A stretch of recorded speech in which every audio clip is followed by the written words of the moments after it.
We would be honored if you would join us. Hey everyone, what's going on? Welcome back to Backtrack Cinema. My name is Jason, and welcome to the watch party tonight. 45th anniversary of The Empire Strikes Back. It's just a glorious movie that I watched countless times as a kid. And tonight's the night for celebration, some positivity on Star Wars, I will say. So, because this is a great movie, and I'm not doing this alone here. We got Daner and Caleb, who I will introduce soon from the Dark Aether Files podcast, who are big Star Wars fans. So I'm going to bring them up soon. So like the video, subscribe, all that kind of thing, guys. And we're going to get going on this thing pretty soon here. But first, let's introduce my guests. We got Caleb. How you doing, buddy? Hello there. And Daner from the Dark Aether Files podcast. Greetings, exalted ones. Now you're making me wish I pulled out my Mandalorian helmet. Right? I got Mr. Yoda here to sit beside me. He's going to watch. He's going to watch with us. Yeah. His coffee mug. All right. Let's get our space background. We're rocking the merch. Let's get this on. All right. We'll be ready to go soon, guys. So, guys, how are you? Oh, doing pretty good. We recently wrapped up our Lord of the Rings trilogy series, watch-along series. And we have some cool stuff coming up this Friday for us. Something we can get into after the show, I think. We can, as we wrap up. But, yeah, no, I've been good. Yeah.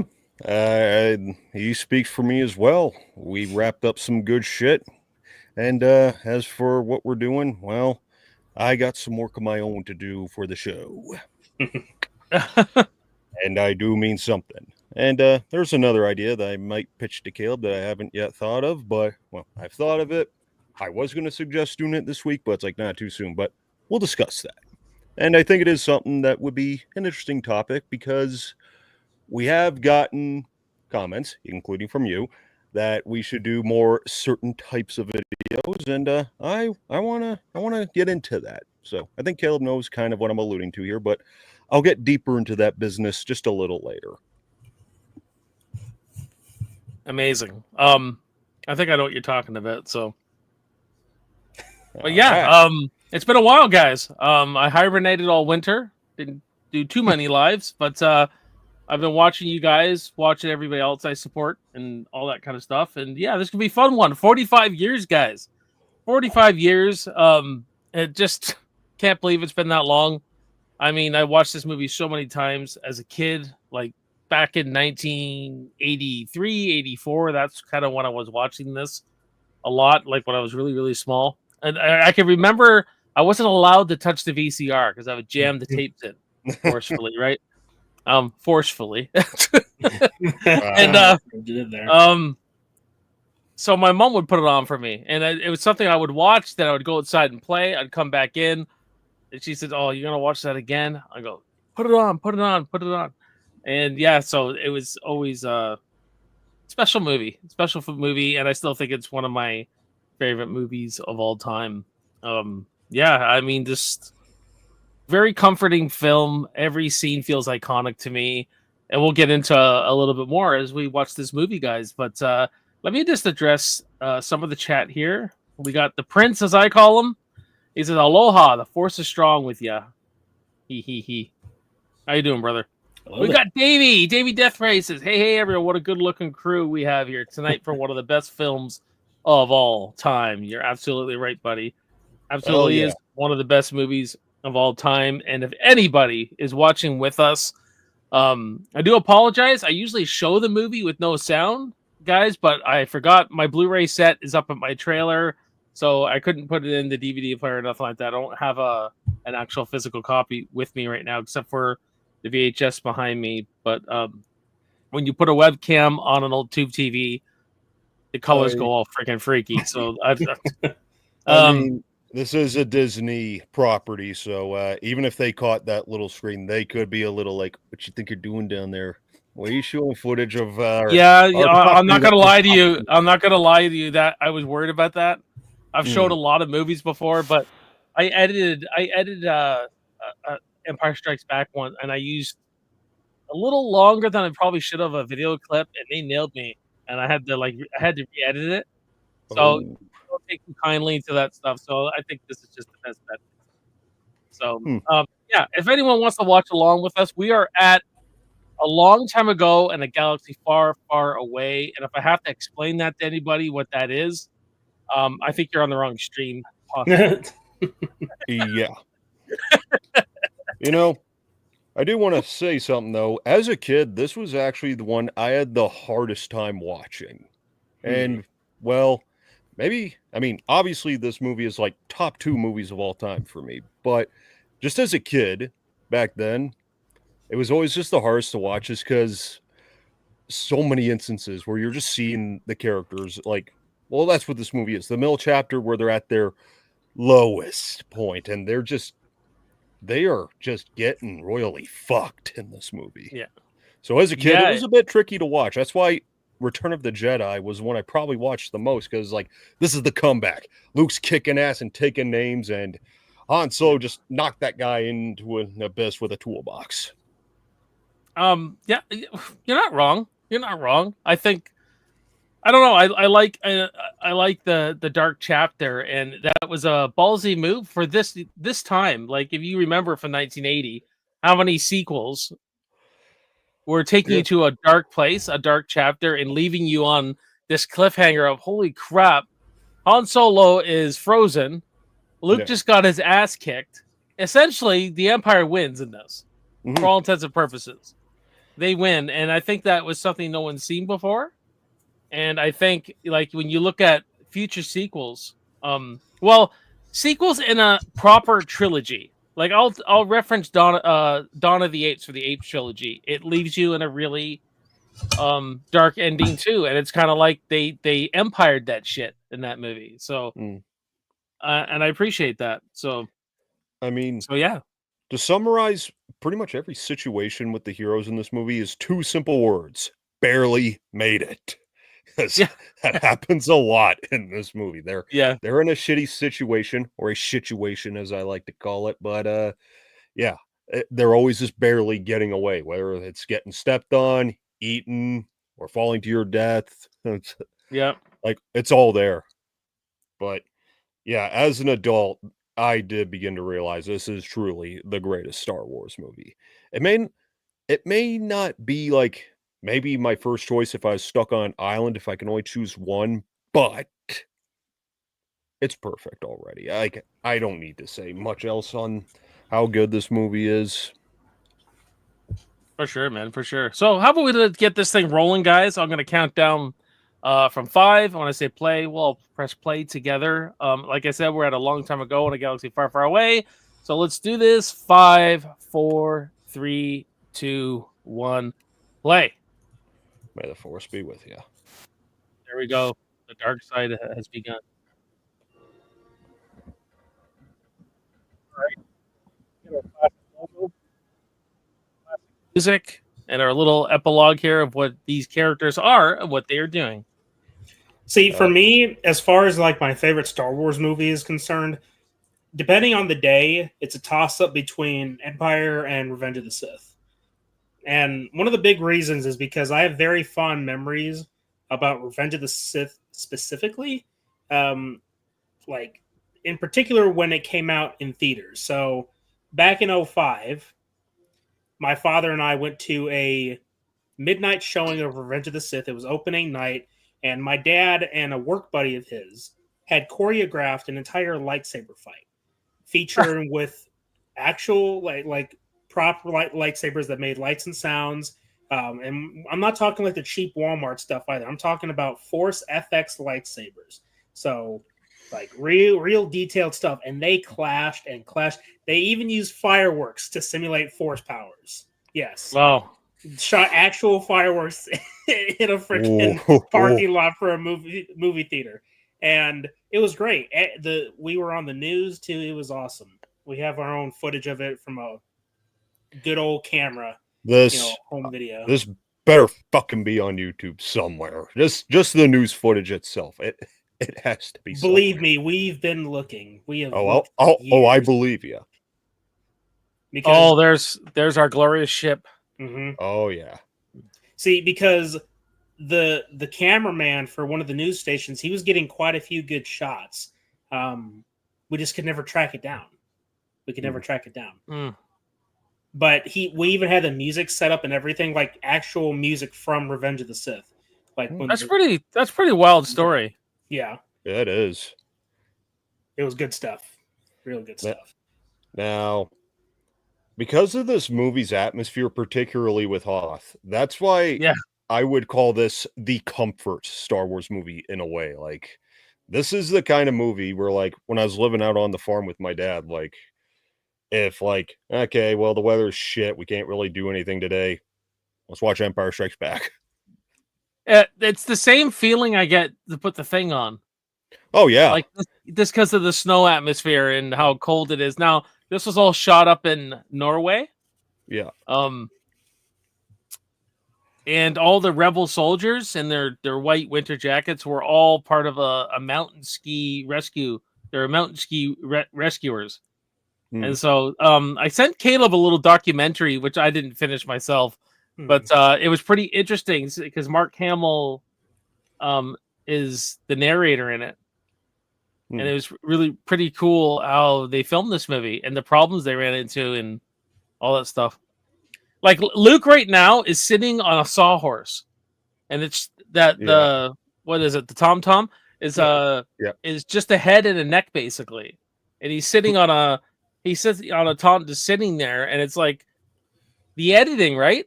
You see how the head's just shaking back. That's all they're controlling it underneath them and everything like that. Yeah, that's great.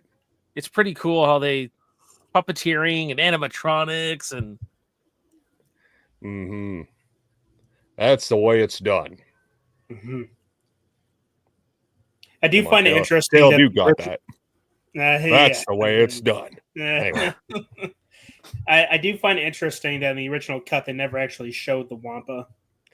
Well, they showed him in that shot, just not in that shot, not in the cave. Yeah. Which, well, I mean, we'll talk about when we get to that scene, but. Now, the guy who played the Wampa was this massive guy, and he was on stilts, so he kept falling over when he's dragging Luke, and because he was on stilts, trudging away in all this snow. Yeah. And I believe it's the first Star Wars movie where they built an actual full-size Millennium Falcon. So that Falcon you see, I think, is real. Like, clearly, obviously, not when it's flying, but but they actually decided to build a full-size one. Like, all you Star Wars fans watching after the fact can always tell me if I'm wrong about all this stuff, because I was just kind of going like facts about Empire, and this was another struggle of a movie to make. Like, they went completely over budget on this because George Lucas didn't like they did a lot of reshoots. He didn't like the final edit, and he was like, oh frick. So he actually went over budget, and they did reshoots and like pickup shots just to make the it's hard to believe how good it is.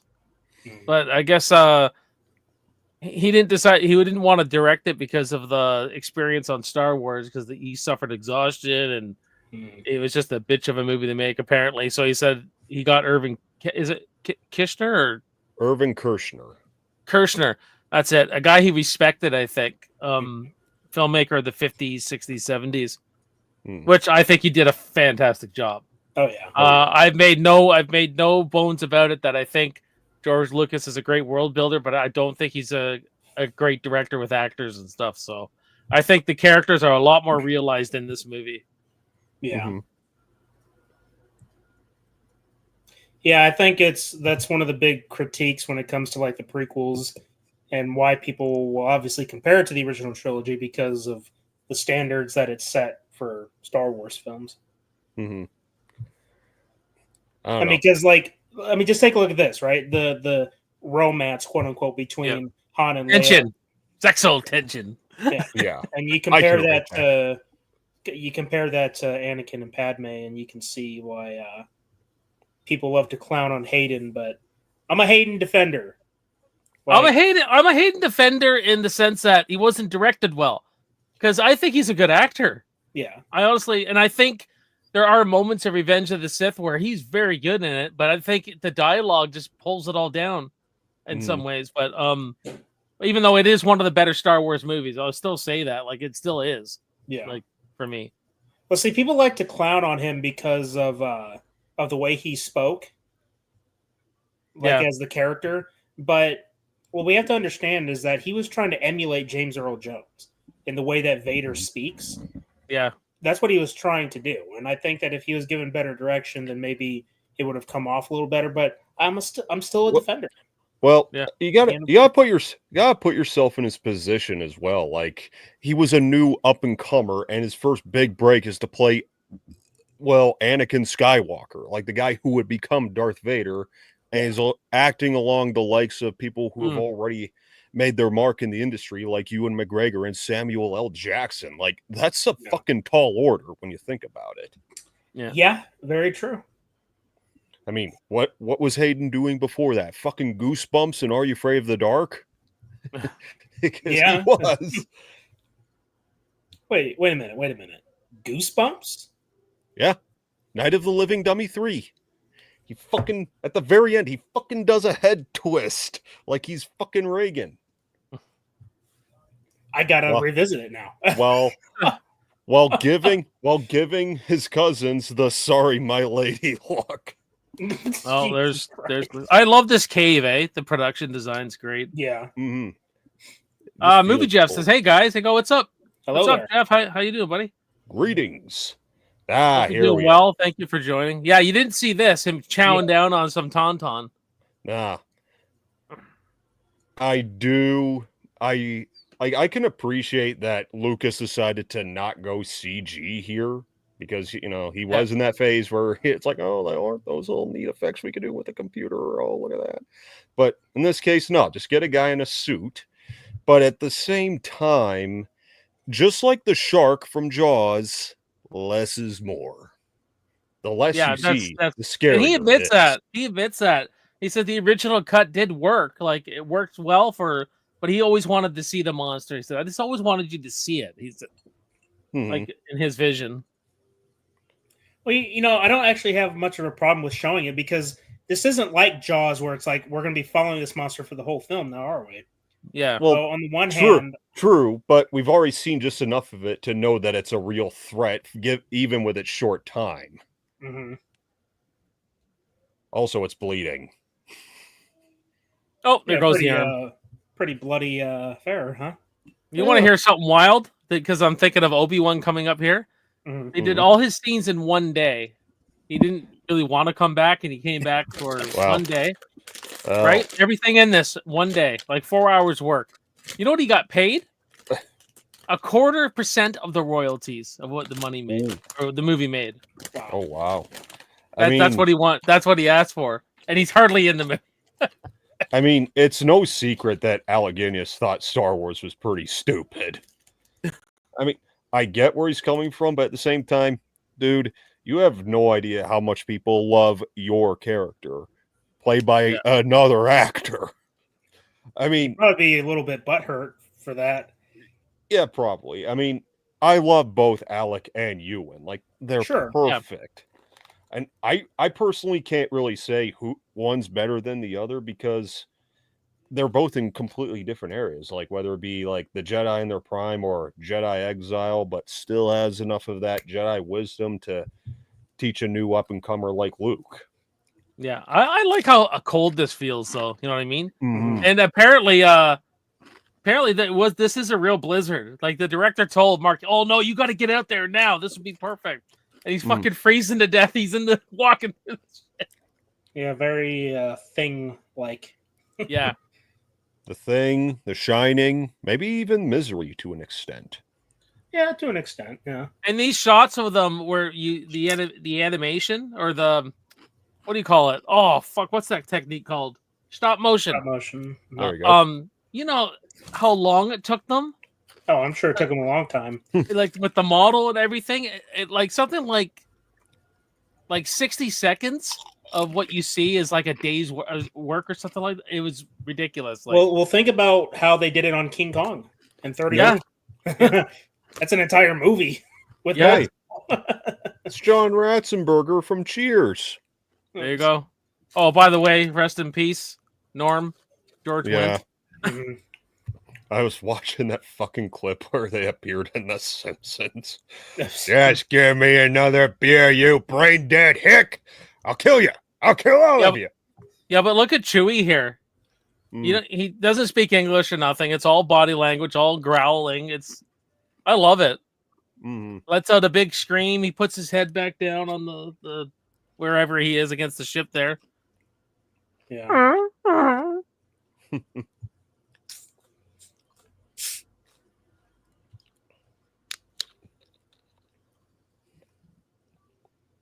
He's quite clever, you know. I love that. Mm-hmm. See, moments like that are just testament to where this movie does better with the characters because the relationships are strengthened significantly this time around. Oh yeah. Yeah. It's driving the whole thing, right? That's why Luke. Well, we'll get into it, but that's why Luke leaves Dagobah. He just can't take it. He's just like, I can't leave them like that. There he is. Obi-Wan.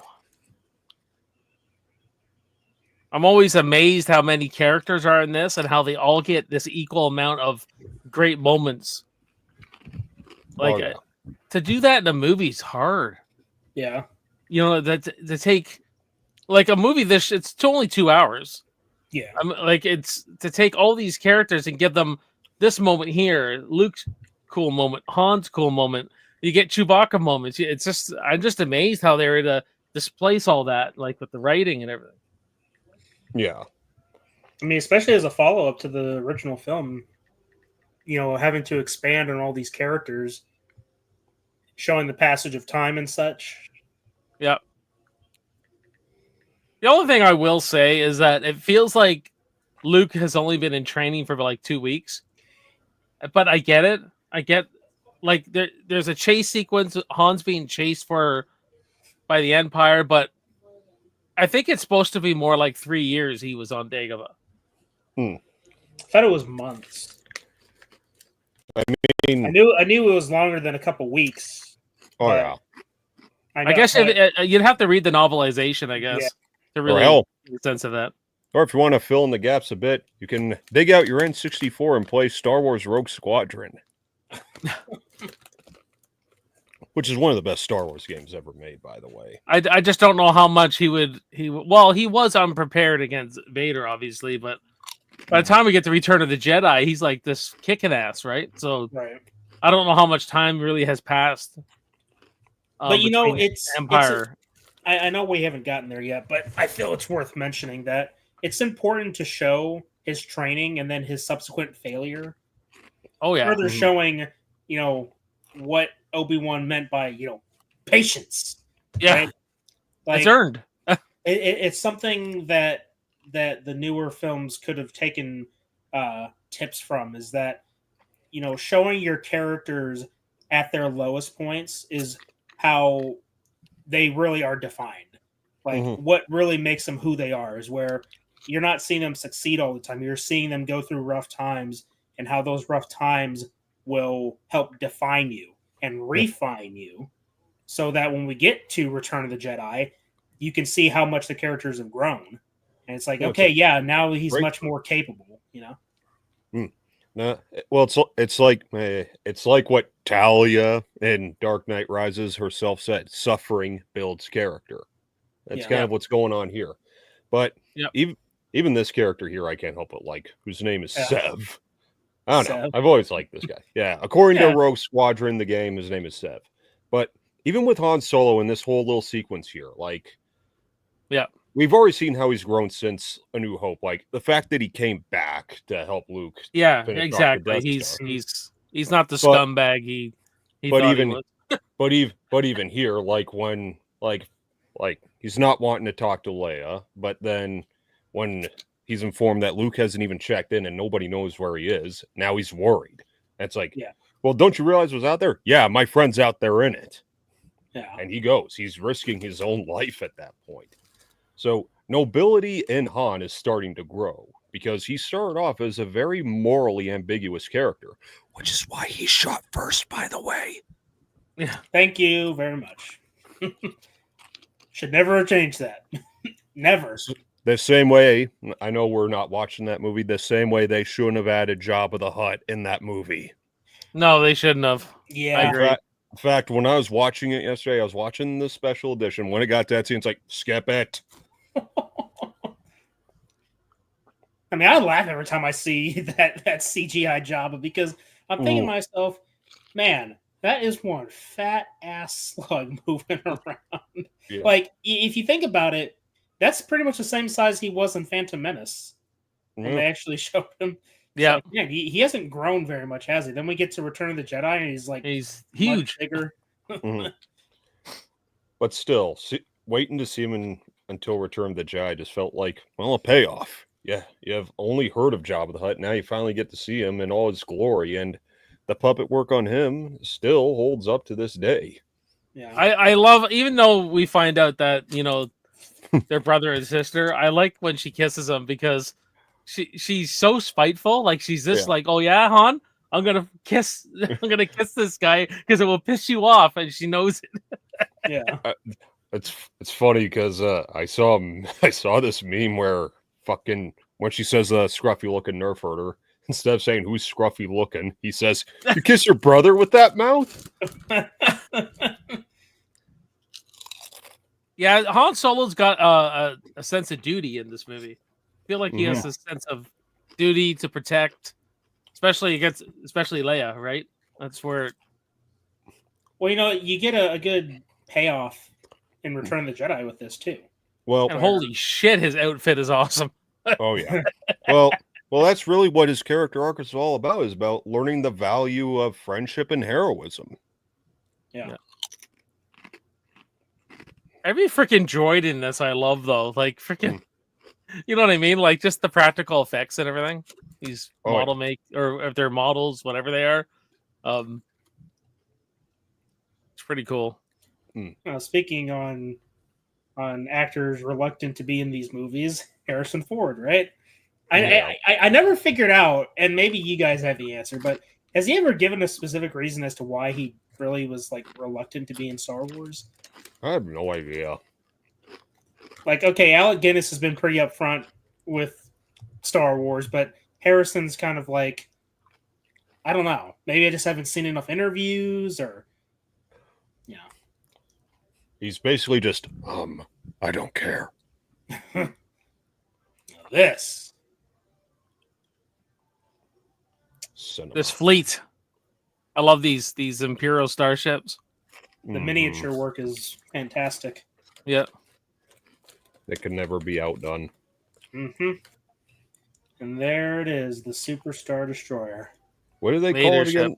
What's the official name for that? I keep forgetting what it is. I can't think of it right now, actually. Okay, I need to touch on something here.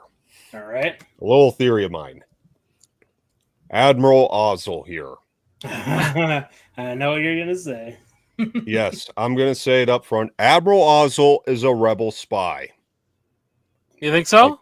I do think so. Like with this right here, they have a lead on where the rebels might be hiding, and he's so quick to dismiss it.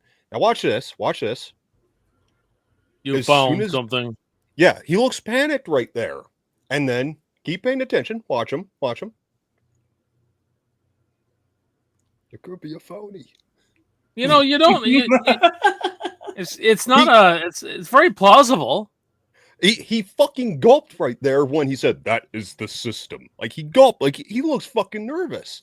But let's just say, like in his position, like even if you're not entirely sure if that's where the rebels are hiding, if you have the right to be skeptical, sure. But at least like I don't know, just send a small squad to at least check the area, like maybe look for something, right? Some kind of evidence. Like, isn't that something you do? But he's just like, nah, it can't be there. It could be smugglers, blah blah blah. It's like he's a rebel spy. And then there's a certain move that he does where it's like, hey, Gory. Hello there. Hey, Gory. What's up, buddy? that he does that, well, obviously leads to Vader, killing him with the Force. I just gotta step away really quick, guys. All right. So just pretend it's another night at the Dark Aether, and all that. I'll be right back. I do apologize, but hold on. No problem. Don't you worry. We'll hold down the fort. I was playing Star Wars Battlefront again on my Switch. Nice. Now I got to ask you this, and anybody watching if they've played the original. So I'm doing Galactic Conquest as the Empire, and I have been stuck on one planet, like consistently, and it's on Kashyyyk. I'm on the islands map, and every single time I've been trying to beat this map for the past 5 days because I keep losing. It's like my team is incompetent. Like Admiral Ozzel is going to be as clumsy as he is stupid. Well, it's funny. Like even with General Veers right here, like Donovan. Yeah. Hey, don't you have a holy grail to be seeking? What are you doing in space? See, even the way he said he felt surprised was wiser. Like even he seems confused by that decision. Like I'm telling you, rebel spy, man. I wonder if anybody's actually confirmed that. I'm not going to look on Wikipedia. They blocked me over a stupid fucking thing on Twitter. I wonder why. That's like a badge of honor, being blocked by Wikipedia. Hell yeah. It is a badge of honor. I was quite happy. It's like, oh, did I get to you?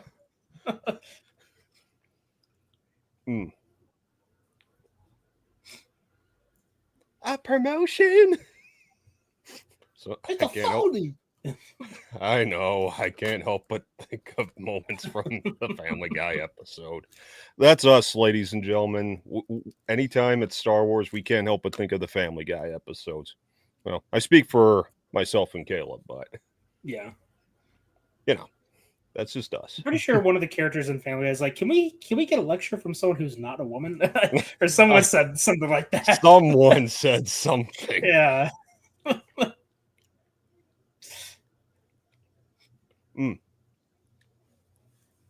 I guess you know what? I'll wait for Jason to get back here, but there is a question that I'm gonna have to keep in the back of my mind, and the chat can of course participate with this one as well, because it is a very important Star Wars question that needs to be asked. Hey, look, another woman. Nobody ever talks about her. Chick with abundant headphones. One of my favorite lines in the movie coming right here.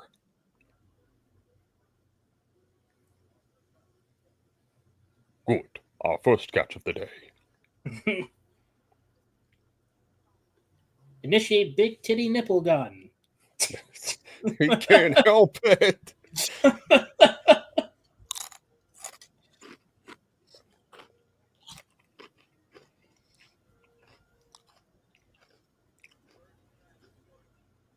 Again, so in Star Wars Battlefront, they used clips from the movie, brief clips for, like, depending on which campaign you're doing.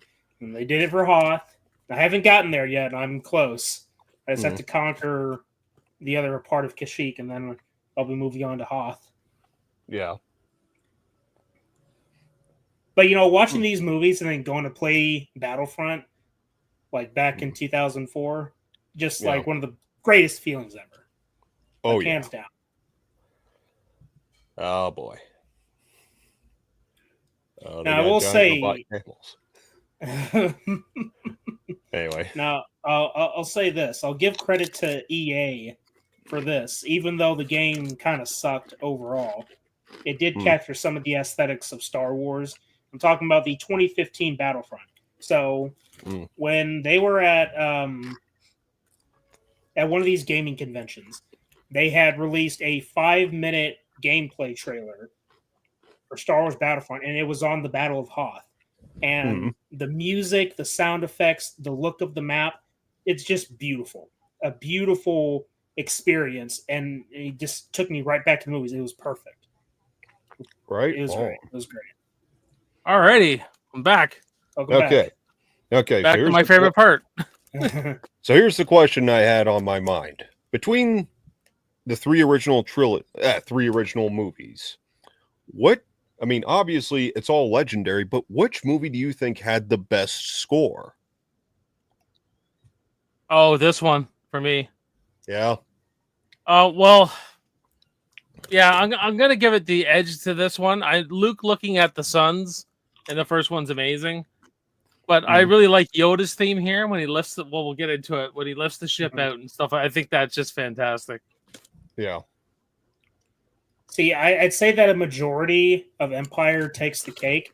It's just the ending bits for Return of the Jedi, specifically when Luke and Vader are fighting. Like that Pretty haunting music is just excellent. Excellent. That entire track of that scene, like from that to when the Emperor is zapping Luke and how, like I said, haunting, like all of that. But even the triumphant notes that we get in Return of the Jedi, like when they escape Jabba's sails barge and they're getting off Tatooine, just the way the music just builds up and pays off there. That was just like, wow. Like It's funny. I do love listening to this when I'm driving. By the way, it's funny that documentary I sent Caleb. He's telling all these extras, the director, tug the rifle right into your shoulder and really feel the kick of it. You know what I mean? And the way he's just directing these mountain skier guys who are from there was pretty interesting. Like all the details you would never notice.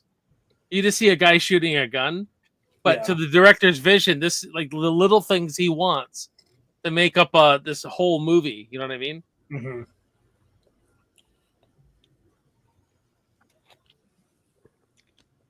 I love that this is Ewan McGregor's uncle.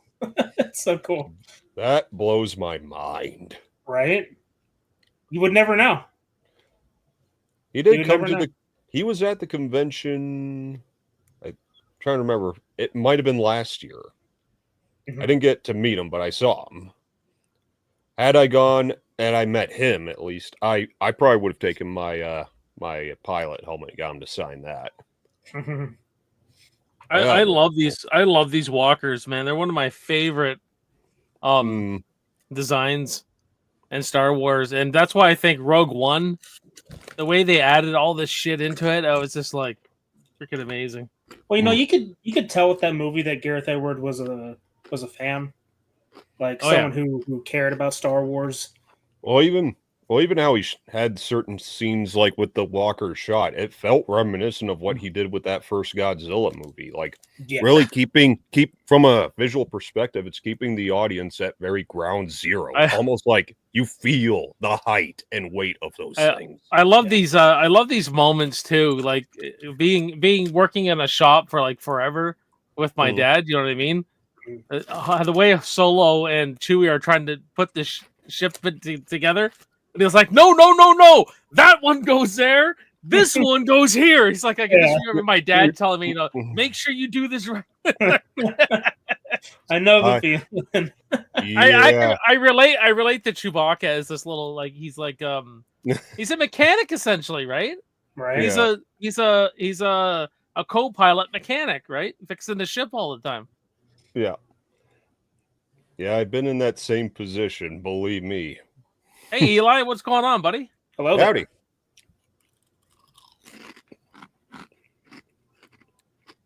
No, not Zev. No. No, there he goes. Yeah. This thing holds up incredibly well, this action sequence. It's just one of my favorites. Oh, yeah. And the first movie, we're in a really warm climate. Now we're in a cold climate. So I like that. It's completely different, this one. Yeah. Good complete contrast. Far cry. Yeah. This was a pickup shot.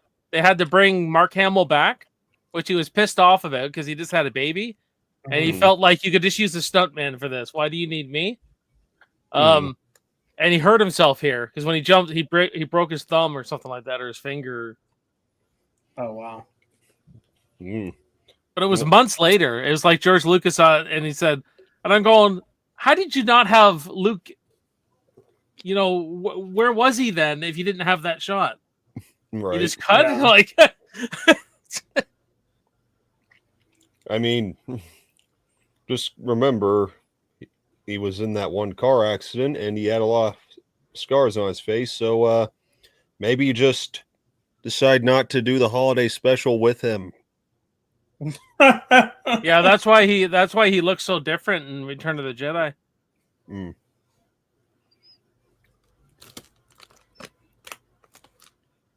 And this bit of music, I love this part. Oh, yeah.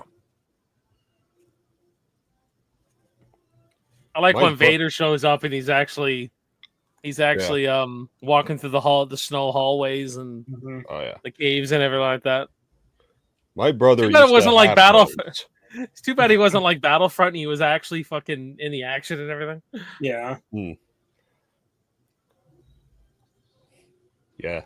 Yeah, my brother used to have a toy for the Imperial Walkers, and yeah, I just used to play with it all the time myself. I still do. Hmm. I got quite a bit. You can thank my dad for that.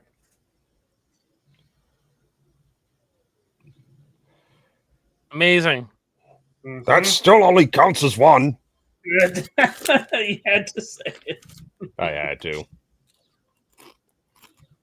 I just like how they got the Empire has something for it, like a snow planet. They got Yeah. machines for it that are designed to walk on snow. Yeah. Well, if they've conquered all these planets and they were taking over everything, it makes sense, right? All right. Hmm.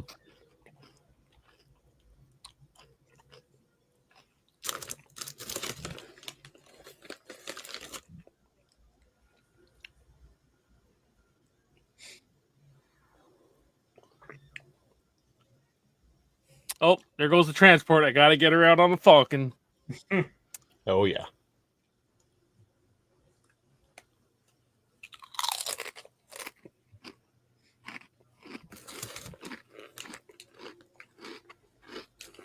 Mhm.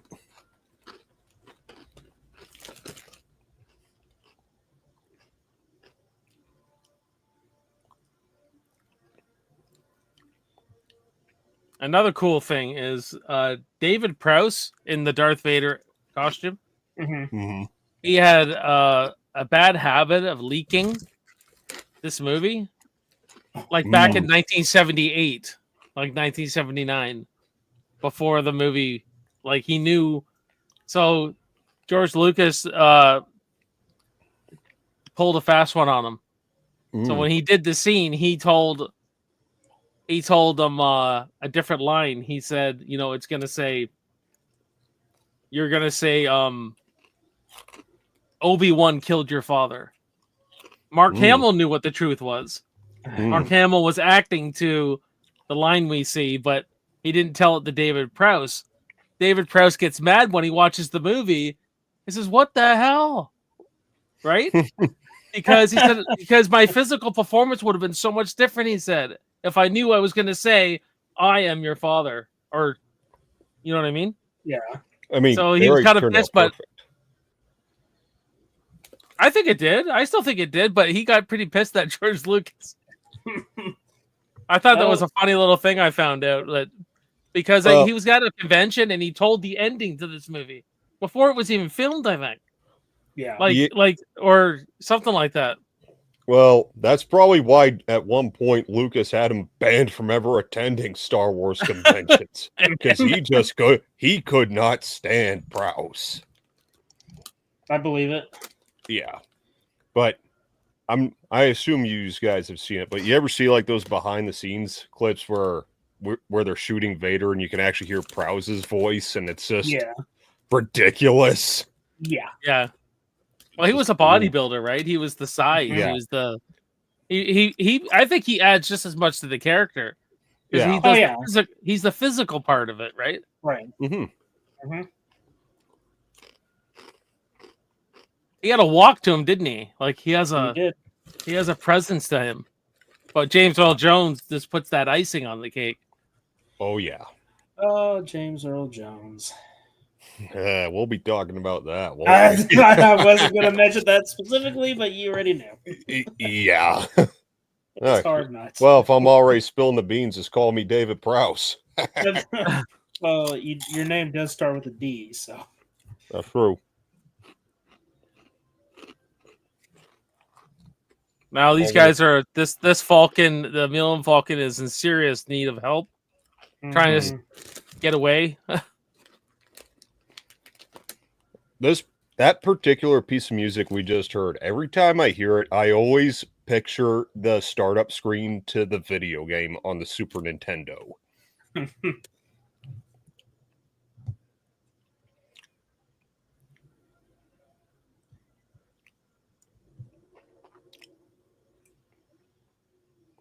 Love this alarm sound too. Well, I like how they're all three of them are they're intertwining there. Right. All those three big starships. Yep.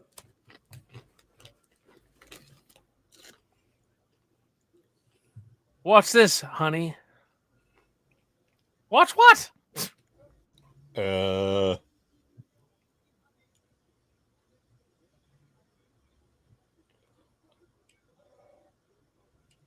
Uncle Owen, asteroid is a bad motivator. You look. What's the mechanic aspect? I like it. He's hanging off rafters, trying to get this thing going. Again, since you've mentioned it earlier about doing this kind of shit with your dad, it's like, well, now you're bringing back memories for me when shit like this happens. Right? Yeah. I think we've all been there at some point. It's kind of funny. Like he's talking to Chewie almost like a dog. You know what I mean? Like a pet in some ways. You know, he's like Chewie, like almost like when I yell at my cat because he's like climbing over my laptop, dude.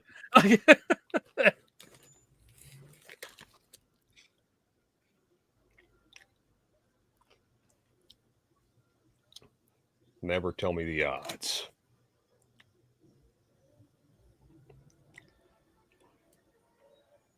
You know, I had a math teacher that tried to take that line apart because she was so smart at math.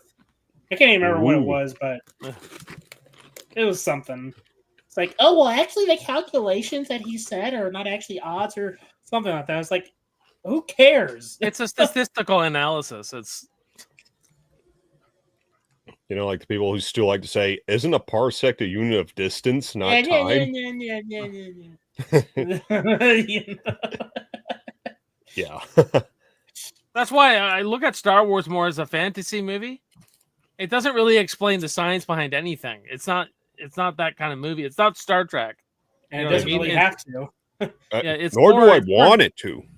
Yeah, it's more fantasy and imagination. And it's less. It's not a science. That's what I don't look at this as science fiction. I know that sounds kind of strange. We're in space. That's about it. Like, well, I mean, the only thing that I really care to have just a little more detailed knowledge of, well, I'm maybe just not all of it, just enough to keep the mystique and interest there is, well, the Force. Not the science, just the Force. Yeah, it's funny because some of the people I listen to, they're like, man, Star Wars should explore more of like non-Force aspects of Star Wars. And I always found that to be puzzling because it's like the Force is what helps to define Star Wars. It's what separates itself from Star Trek, because Star Trek is a lot more scientific and logic, and Star Wars has always had the fantasy element. It's like a fantasy movie set in space. You have the Force, which is magic. You have Jedi, which are considered wizards. Same thing with the Sith.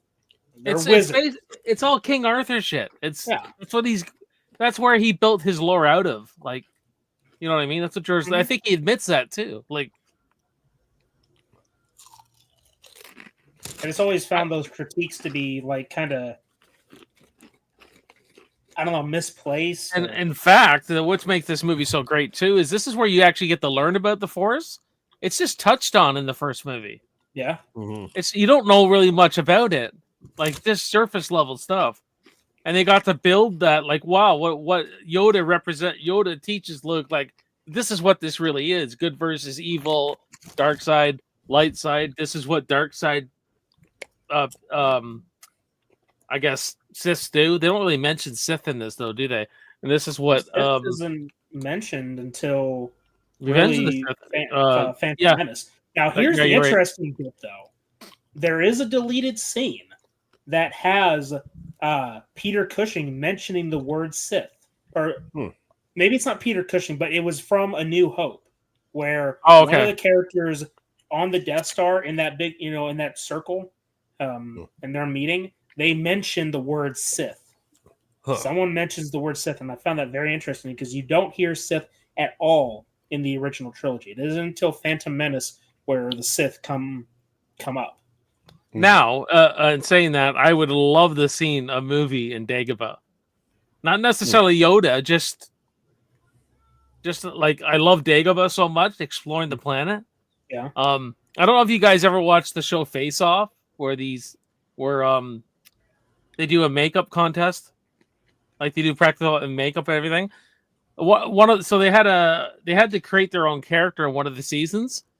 So her character, this girl created a whole character who was from Dagobah. So she was very moist and everything, and she had to breathe with certain things because of where she was from. But she made a Jedi, like a Dagobah Jedi, and she was like, make a movie on her. It was really cool. Little monster thing. Well, there's a creature you don't really see much of at all, right? Very much. I like how misty. I like how misty everything is here and wet. And I can't help but think like maybe this is like a slight reference to Jaws. Just seeing that thing swim in the water. Perhaps. Showing only its back too, not anything else. Keeping the mystique. This bothers me. ADR. Why did they change that line? So what was the original line? I forget. The original line was, "You're lucky you don't taste very good." What did he just say? Here he says, "You were lucky to get out of there." So that's dumb. I didn't notice that, Dana, actually. But you're right. He did say, "You're lucky you don't taste very good." Yeah. It just pisses me off. Like, that's one of those special edition changes where it feels like they just changed something for the sake of it. Just change something. But what I really hate is what it takes away. It takes away a funny little quip that Luke just kind of throws out there. It's funny. Yeah. Oh, this is great, man. He doesn't. I like how Vader doesn't even move when he's choking this guy. He's just looking at him. His hands don't move or anything. It's just like, it's so sinister. You know what I mean? Seeing Vader's head for the first time like that. Little red veins. Yep. A good little nugget for us to see his vulnerability. Oh, sorry, it doesn't happen yet. No, it doesn't happen yet. He doesn't strangle the guy yet. Well, not even that character. No, he does. He does him later. He's choking everyone out in this.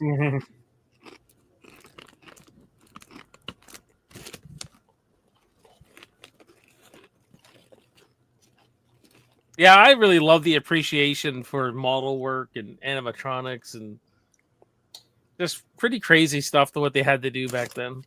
A lot more ingenuity, like physical ingenuity. I mean, because it's not. Hey, you know what? I'm sure these guys on a computer creating CGI, it's tough. I'm sure it's very creative. I imagine it's very creative, but I'm just saying.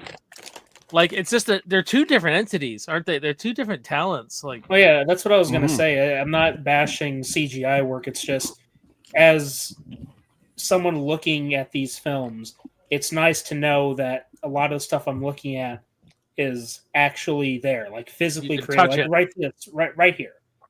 There is a model of a ship inside the water. It's nice to know that isn't some CGI mess. Yeah. That's something that's actually there. He's actually going through these trees. Well, fake trees, but you get what I'm saying. Pinewood Studios, baby. It's not green screen. They're not on a sound stage green room. You know what I mean? Well, even if they are, they're on a. They made all this, but that's the thing. They made it all. Yeah, you know what I mean. Even though it's a stage or whatever, it's a studio. It's just not green screen, is my point. Yeah, exactly. In fact, Mark Hamill couldn't hear Yoda, so it was hard to deliver his lines. He couldn't hear Frank Oz underneath the floor. Yeah. Oh, He wow. had a really hard time hearing him. Mm-hmm. Because he'd be like this, right? This is just the puppet, right? And he's like, found someone you have. Hmm? You know what I mean? It's like, and he couldn't so deliver the line is like, I'm having a hard time hearing Frank. There's our boy. That Yoda you have there, does that one talk? No, my son has the one that trains with you. Okay. I got it for him years ago for Christmas. Yeah. Right? We had a hard time finding it. I found it, and it says "train with me," and it will swing its sword, its lightsaber around and everything. So This is just although it does have an on button, it moves some kind of thing. I just don't think it has batteries. No, it's dead. Because it looks like the one I have. So the one I have, It does move though. But you can. The one I have, you can talk to it, and it'll make it. He will tell the story of Phantom Menace and Attack of the Clones. The one I have. Now, I just had to dig up something and sent it into the chicken shit chat. If you want to check that out later, you might like it. Oh, I see. It's a. What did you guys think of my Terminator 2 by Pixar? Wasn't that funny? Yes. Oh my. The shit I find on Instagram, it's funny. That's the internet for you. I love this. Testing patience. That's all he's doing, eh?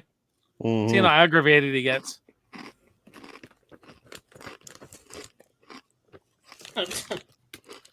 Does this mean I'd be a good Jedi? Because I have a good amount of patience. So.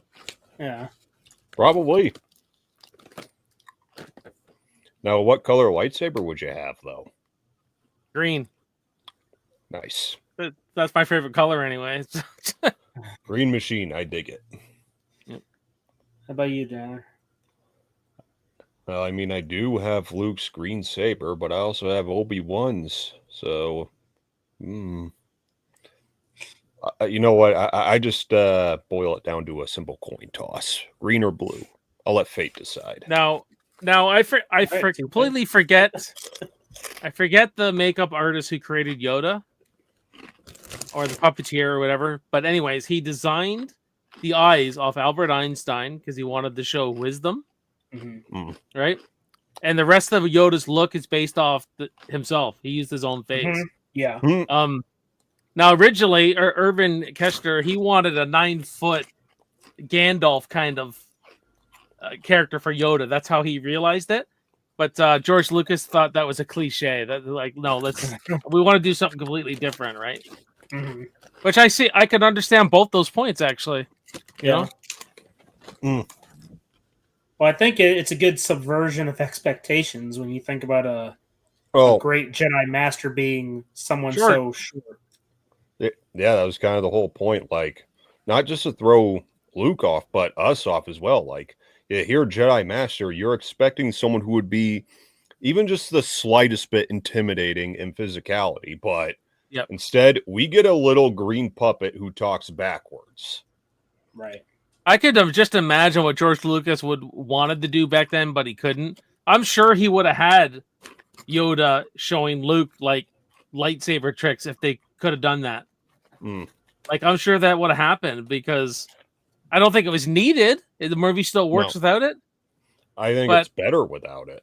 Yeah, but or the way he could just like they couldn't do much with the puppet, right? They're limited. Like, although the Phantom Menace, I hate the way Yoda looks when they went puppet. Oh yeah, I didn't like very bizarre, very odd. Yeah. Then of course they replaced him with CGI, and I mean the CGI looks good. Well, there are some shots where it doesn't. Like when he says "begun," the Clone War has, and Attack of the Clones, he looked unfinished in that shot.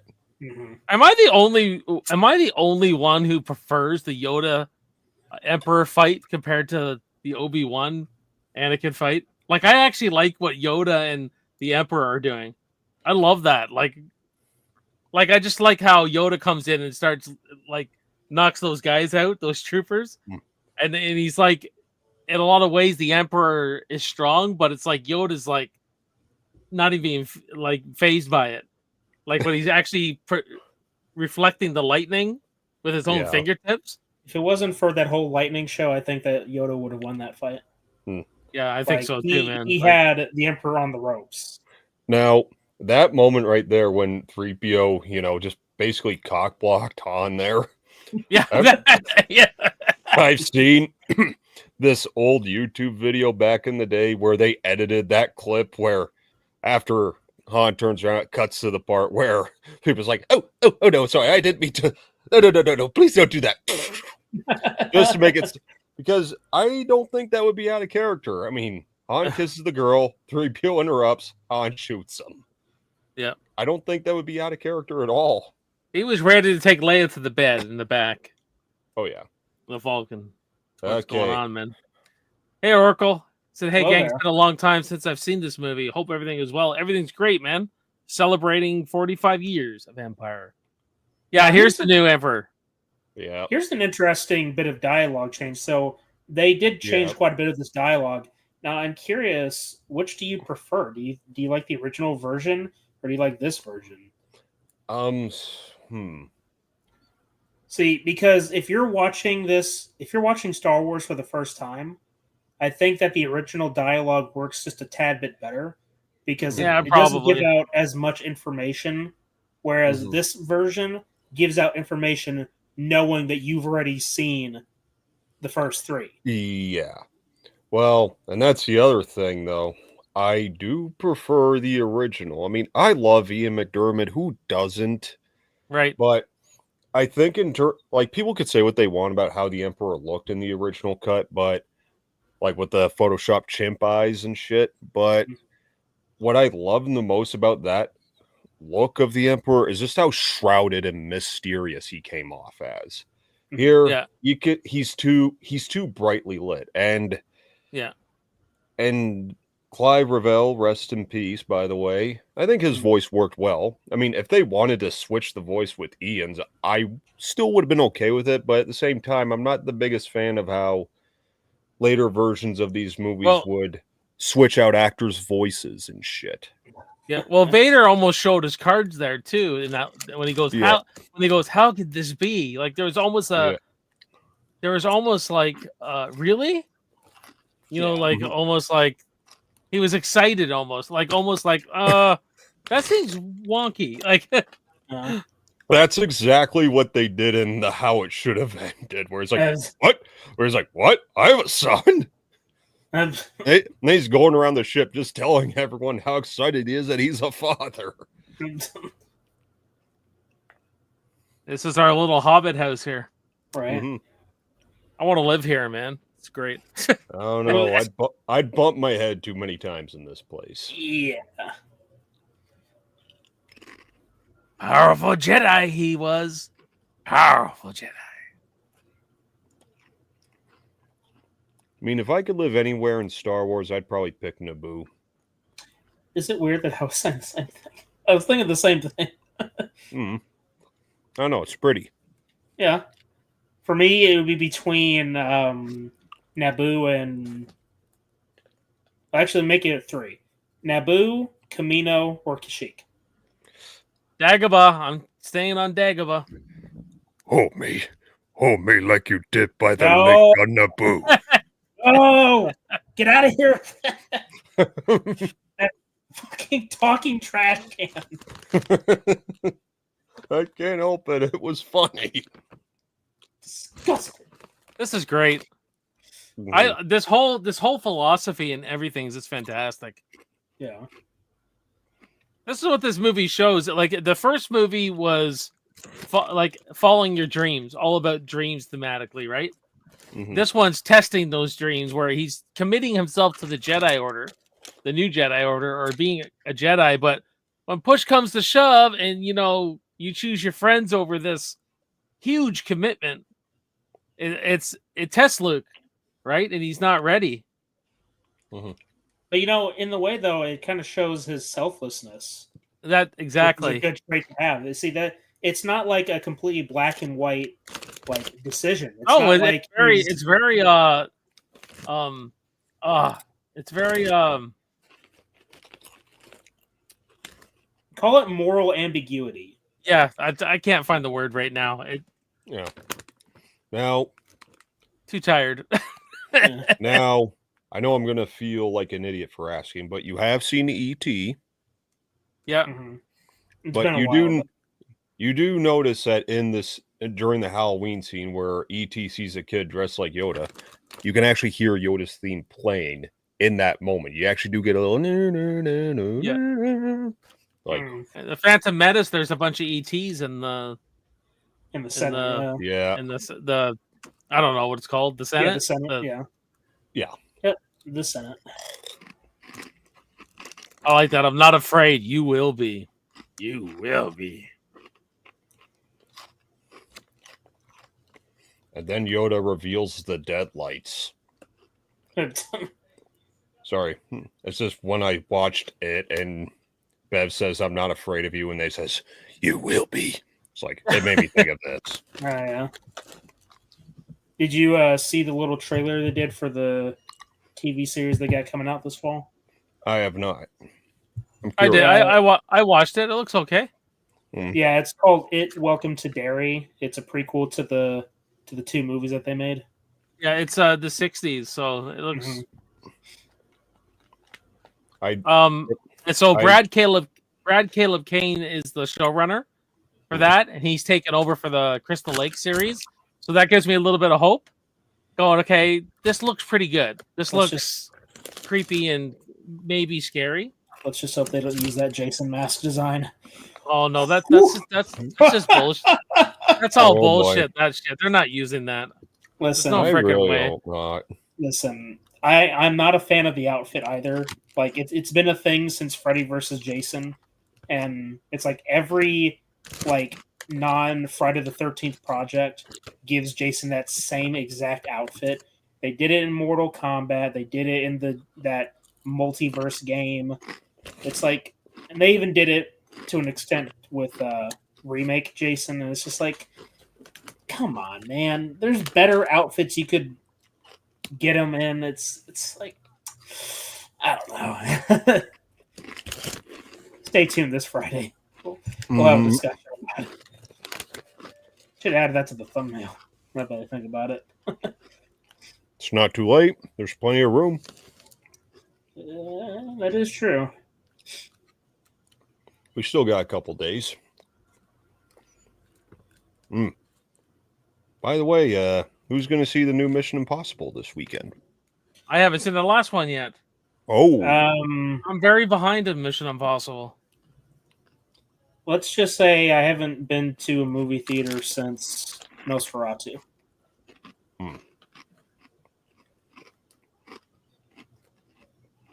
And it's like mainly because usually I'll go with my parents to go see movies in the theater.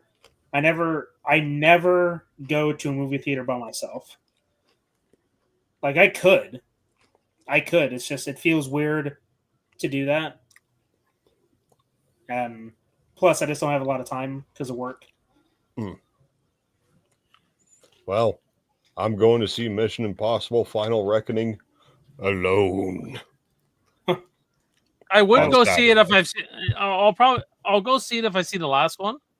If I've seen the last one, but I want to go binge them again actually because I don't think my wife has seen any of them, so it'd be good. I got the box set of the first 6, right? All I can say is good luck, Danner, because the comparisons I've been hearing have been questionable and funny. People are saying it's like a Rise of Skywalker. I really hope not. It's like, what does that mean? What does I don't know that. that. I don't know. They haven't really made a bad one yet. Like from what I've seen, I haven't seen number. Like they've done a pretty good job thus far in that series. Yeah. Well, I know that Mission Impossible 2 is looked upon not so favorably. I can't remember. Mission Impossible 2 very much. It's been a long time since I've seen it. Well, it's John Woo. I think that tells you everything. Wait a minute, John Woo. What else did he do? Sounds familiar. First. Face off. Oh. He's very over the top. Uh, He likes to throw in the doves. Now, mind you, when I watched them, I was never big on the first one either. When I first watched it, I started with the fourth one, and so I probably started with the real good ones. But apparently, number 3 is really good. The J.J. Abrams one. J.J. Abrams did that one? Oh my god. He did. Wow. Probably the only good thing he's ever made in his career. Yeah, I showed that. What about I like Super 8. Yeah, I was gonna say, what about Super 8? 8 was fun. I haven't seen it. And he did he did phenomenal on Star Trek. I thought he did great on Star Trek. Yeah, they were okay. See, here's the thing about Super 8. Super 8 is pretty much like a. It's like ET, but much more violent. And I don't mean like over the top violent, but let's just say the alien in Super 8 it's not charming, friendly, and has glowing fingers. Still love it though. Like, see, Luke's already doing what he shouldn't be doing, but he's doing it because he's acting on instinct. Yoda told him, "Don't take your weapons. You will not need them." So I guess that's how this cave worked. It's like whatever you bring with you is going to manifest. Yep. Because he's showing a lot of fear, right? And that's what manifests as a fight, essentially. It's funny because if you play The Force Unleashed 2, Starkiller goes into this very same cave. Anyone here ever play The Force Unleashed 2? I couldn't get into that one. My son did. I was watching my son play it a bit. Yeah, Force Unleashed 2 might be an acquired taste, but I would say I would recommend it. Like, play through it once, see what you think. If anything, I'm not really a fan of the dual-bladed, dual lightsaber wielding. I much preferred him, Starkiller, using just one, but yeah, that's just me.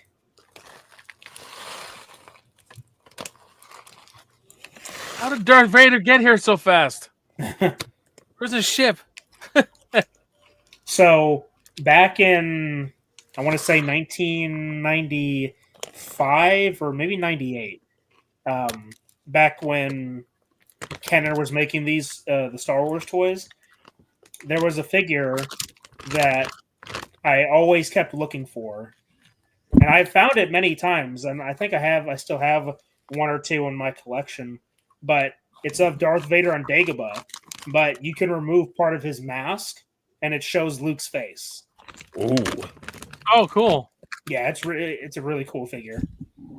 Like, you can remove his head, too, and he's kind of like translucent, like a ghost. It's really cool. But yeah, you remove that part of the mask, and it shows Luke's face.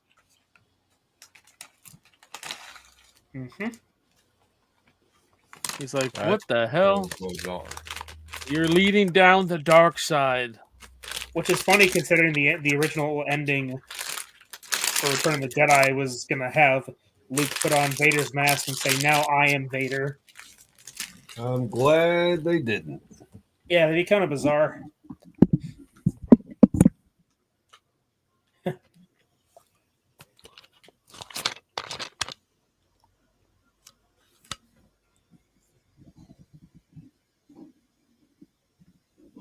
Did he say "watch your mouth"? Probably. That's what it sounded like.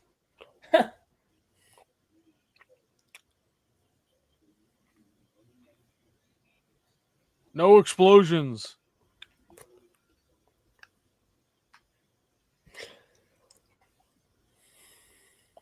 Now, here's an interesting theory. The reason why Vader pointed to Boba Fett specifically about no disintegration, so the fan theory is that it was Boba Fett that set fire to the homestead on Tatooine in A New Hope. I've heard that one. And considering that in the special editions they put Boba Fett on Tatooine, Yeah. you know, and Boba Fett being in contact with the Empire at this point, could be, very well could be. So I wouldn't rule anything out. I mean, But I it's like possible. the idea. Oh yeah. Now, I guess I gotta touch on that change too. Boba Fett's voice. Like I know how much you love that original voice. I do. I agree with the sort of like intimidation factor of his voice, especially in later in the movie. That being said, I gotta love that Polynesian spa. Of course you would. I mean, yeah, I love Jamara Morrison as well. It's just how he delivers these lines. I feel it's a bit too flat. Yeah, Almost like kinda he's sounds just like it was reading the cue cards. Like he just recorded it in like 2 minutes and called it a day. kind of like phoned in the performance of sorts. In a way. Tell me he blew it up. He's not on hold, sir.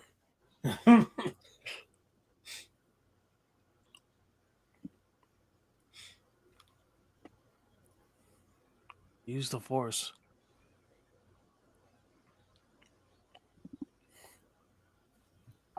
You know, that was one line in Attack of the Clones that kind of made me a little annoyed. What's It's that? when Obi-Wan says, "Patience, use the Force, think. Don't think, feel." Well, maybe it was for a different scenario, different context. Still, Qui-Gon did say in the last movie, "Feel, don't think, use your instincts." Fair enough. Just saying. This is probably my favorite moment in the whole movie, believe it or not. Oh yeah. Where Yoda gives this speech here. It's so beautiful. Yeah. It's your typical when you serve an apprenticeship. You know, when you serve an apprenticeship, it's your master, like I call my dad Obi-Wan all the time, man. The master and the where you get frustrated because you can't seem to do things. Your master.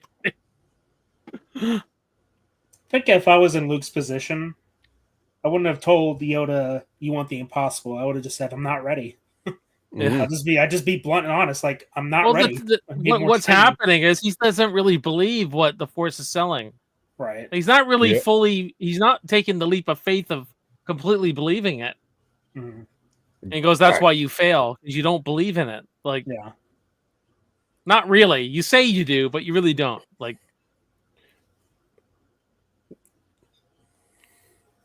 when these Jedi's like Yoda, there's a passion to them about the Force. Mhm. Mhm. You know what I mean? Like it's in the rock. It's over here. It's combining us. It's like he's really passionate when he talks. Experience though too, right? Yeah. 900 years old.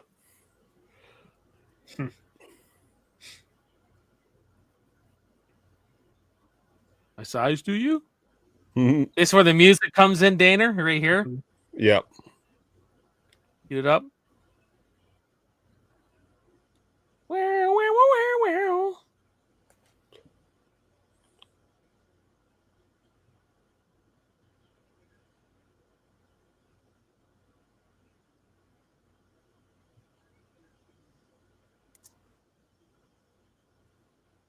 Luke thinks it's a physical thing, like he's actually physically picking up these rocks or something. Like, Yeah. Well, what do you say in the Matrix? Pretend the spoon isn't actually there. Right. You remember that where it's like the spoon's not actually there. You're trying to bend the spoon. And the truth is, there is no spoon. Yeah. Well, even when talking about the whole like why Luke thinks it's a physical thing, that's actually something that genuinely annoyed me in Attack of the Clones. And it's when Dooku brings down that statue to fall on the injured Obi-Wan and Anakin. He grabs it and he's groaning and shit. It's like, why is he groaning like it's heavy? Like Yeah. it was never about, as Yoda said, this crude matter. It was all about your strength of character and belief in yourself. It's nothing earth-shattering or anything, but that's as deep as you can really go with this. Yeah, like even when he's fighting the Emperor, he's like spinning those things around like he's just going like this, right? And he's just pushing them and well, maybe it's the energy that you're outputting. Like it could be. like even though we're luminous beings, as he said, you're still a physical being at the end of the day. Like you're still physically there. So it's gonna have some kind of strain. Like think about how Lord of the Rings using magic, or even Harry Potter. Like it's gonna have a strain on your body in some form or fashion. Like, okay, yeah, your true form may be more spiritual. That being said, you still have to operate within the physical realm, which means that whatever spiritual connection you have will take a toll on your body, which is the thing that your soul inhabits. I mean, yeah, I can get with that. But although, of course, at this point, Yoda, being as old as he is, being as powerful as he is, lifting up a ship isn't much for him. Exactly. So. But still, compare that to a Senate saucer, and he was still pretty old and experienced by then, too. I'm just saying.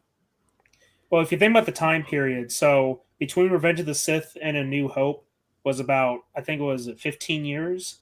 20. 20 years? Okay, so 20 years from there, and Empire takes place, 3 years after A New Hope? So that's a 23-year time difference. And between that time, you could say that Yoda's been training all this time. So, and I mean, a lot can happen in 23 years, so I don't know. Apology accepted, Captain Nida. You know, at least he was willing to take the full responsibility himself. Yeah. So give him some credit.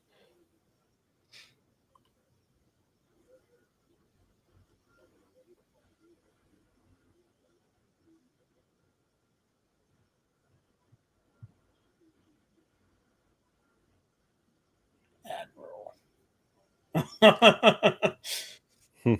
I love that bit. He's right on the back of the ship. It's great. But you see, I love how Boba Fett anticipated this. That's what I really like. How the hell did he know? Because he's been hunting scum his whole life, I guess. Well, you could say he's been hunting Solo specifically for a while. Yeah.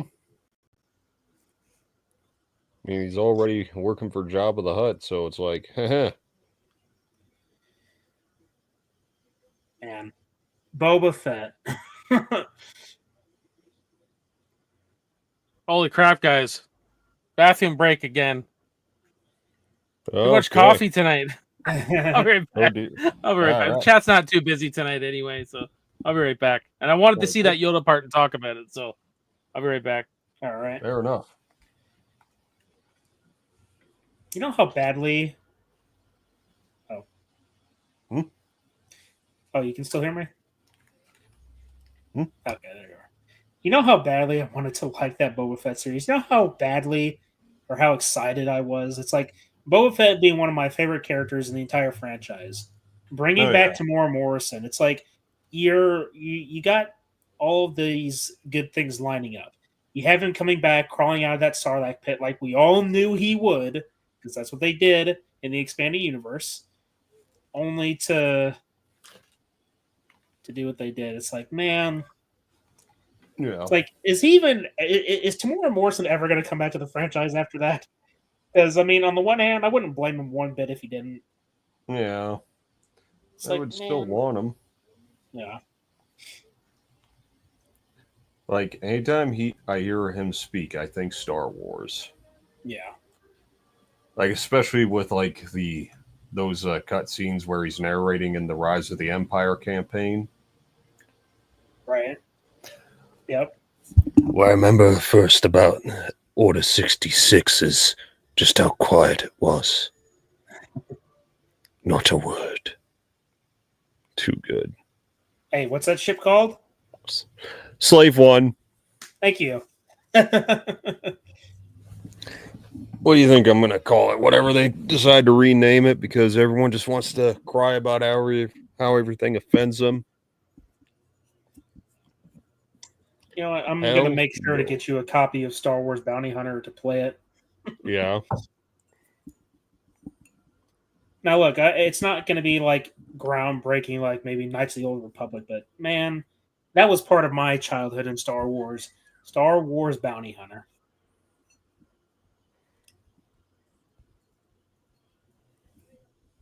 Yeah. I've seen video game reviews for that one, so It's worth playing, 100%. I believe you.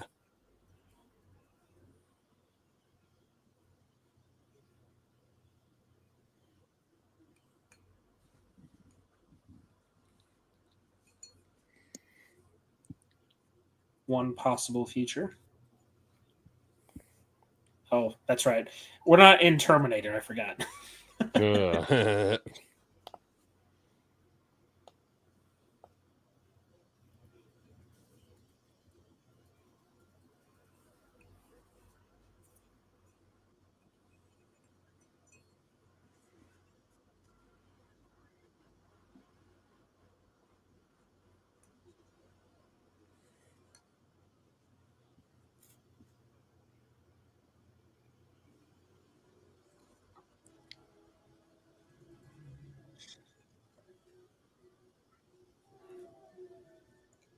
Welcome back.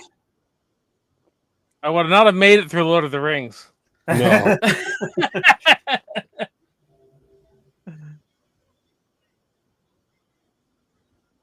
Cloud City. So there'll be a new shot here, won't there? I think. Yep. Quite a few. Yeah. Because we just as it plays along, I'll be able to point out where they cut the corners.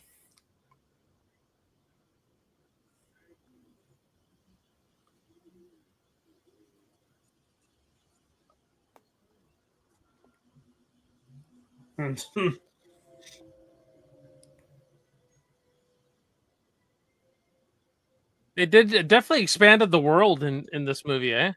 Yeah. See, I think they went with like these shots of Here it them is. approaching. Yeah. Yeah. Yep. Yeah. And then they just Yeah, cut here to it them is. landing.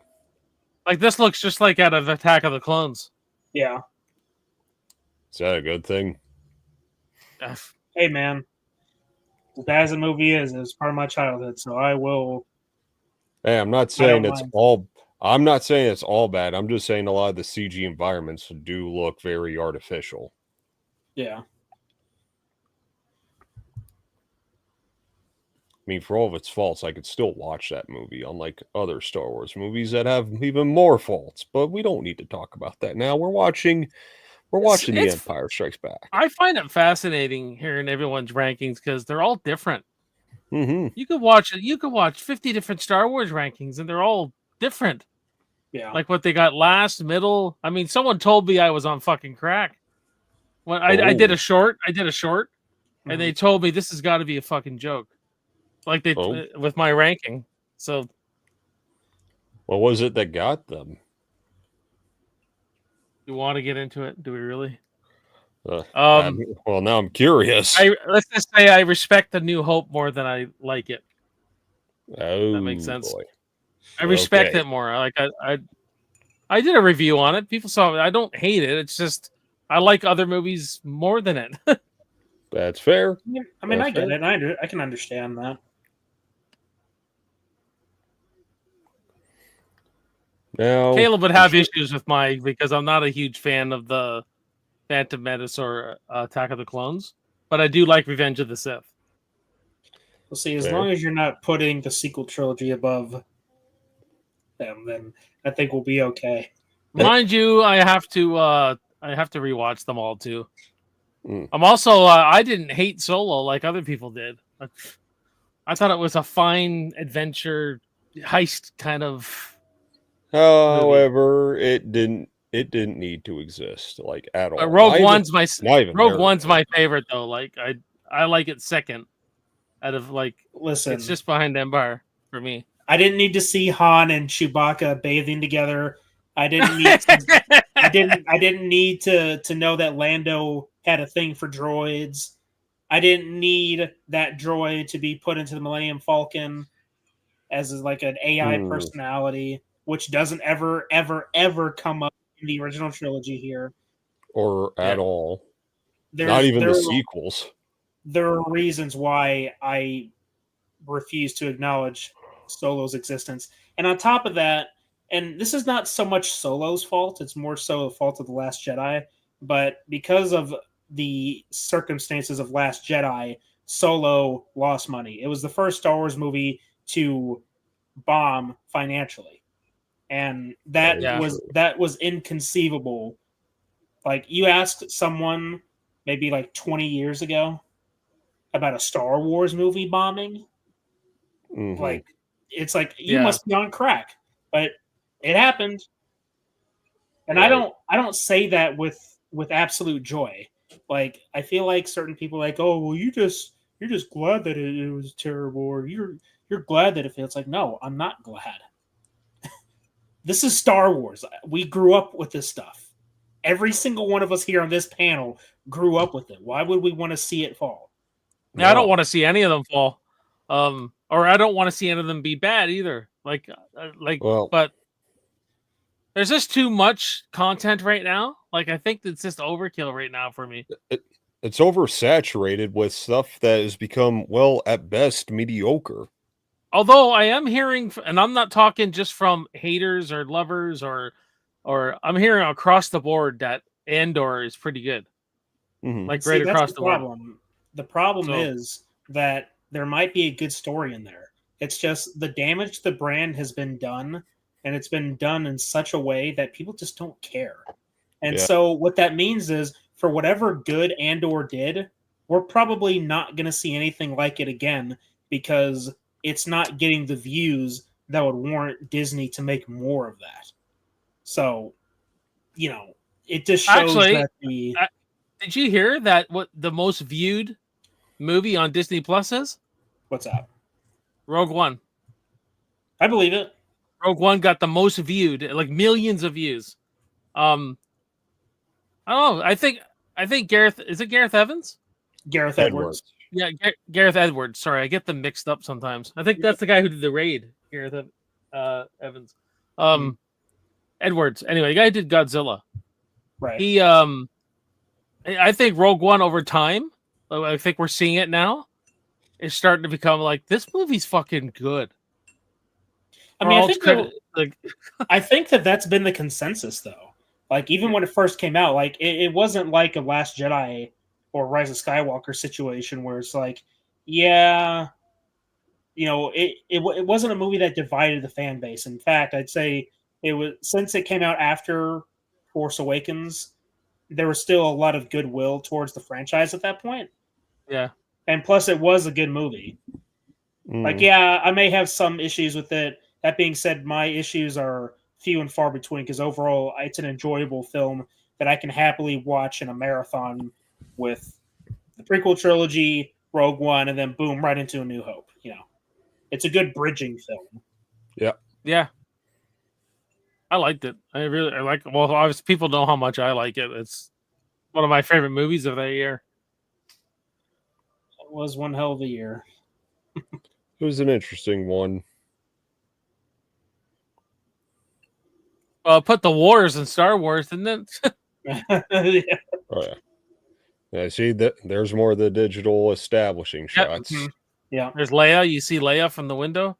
Yeah. On the outside. Here we go. We would be honored if you would join us. I'll be right back, gents. All right.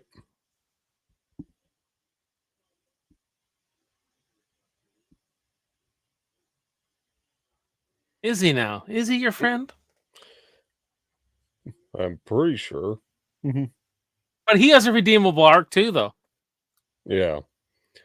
Well, I mean, like, even in when Billy D. Williams played Harvey Dent in Batman.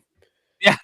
I mean, I adore that movie with every fabric of my soul, but when I do wonder what could have been had he actually played Two-Face. Yeah, Like, he was also in right after this. He went to Hmm. do Nighthawks with Stallone. That's a Yep. really good movie. It's a good movie. But even with him playing Two-Face, I wonder if he would actually be able to pull it off. And no, it's not because I know Caleb would touch on it, the tokenization, but for me, it'd have to do like, would he be able to actually pull off a villain? Because I think Billy D. Williams is just too damn likable. Yeah. Like even here, like He's charming. He's he's a charming. reluctant villain. Yeah. Well, I mean, you do know he actually originally tried out for the role of Han Solo, right? I did not know that. Oh, he did. I know Kurt Russell did as well. Makes you wonder. There's test footage. You can see it on the Kurt Russell actually in the outfit doing the with Chewie and everything going. I mean, it's hard to see anybody in the role other than Harrison Ford, but I think Kurt Russell would have been just as liked if that's what we saw originally. Oh yeah. To be honest with you. Well, if I'm sure in some parallel universe, perhaps Kurt Russell was Han Solo, and in that same parallel universe, Harrison Ford was R.J. McCready. Yeah, the big fucking beard on him too. Okay, I don't think I could see Harrison Ford with a beard that thick. Now, see, get a load of this. Han shoots first. Unsuccessful, but he tried. Point is, We he would didn't be hesitate. honored if you would join us. There's Boba Fett. Boba Fett looks so cool though, eh? His outfit. Mhm. Oh yeah. Sometimes He's that's a really character. all right. He's a character who's built on his image. Like it's just that imagery. Mm-hmm. I mean, the helmet itself is pretty cool. Hey Kyle, what's up, buddy? Says what's up, Jason, Caleb, and Daner. Hello there. As you can see, we're still floating in space.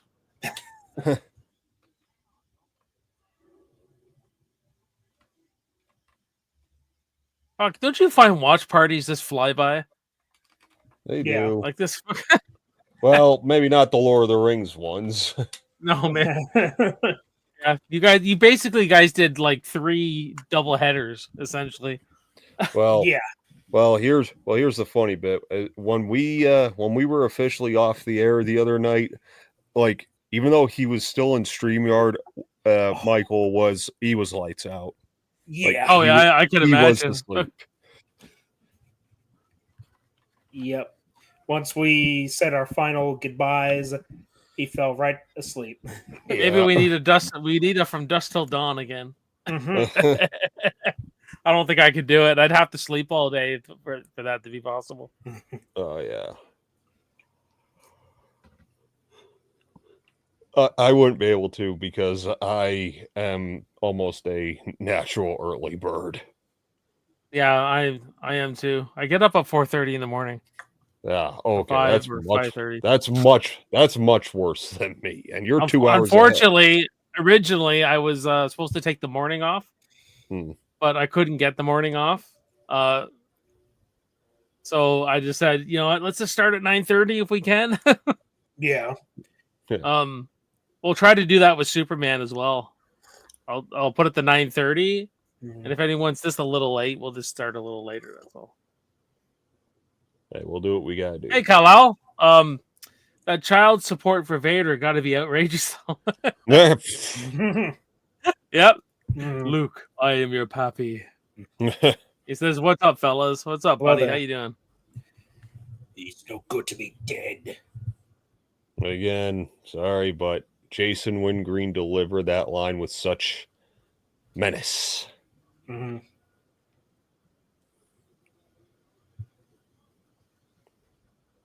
Again, I feel like there's not enough people who even realize that just like Darth Vader, Boba Fett was portrayed by a physical actor, and then there was the voice. Mhm. Yeah. I use that line on my kids all the time. Whenever they kind of argue with me, I go, "Perhaps you feel you're being treated unfairly." They go, "Stop doing Darth Vader, Dad."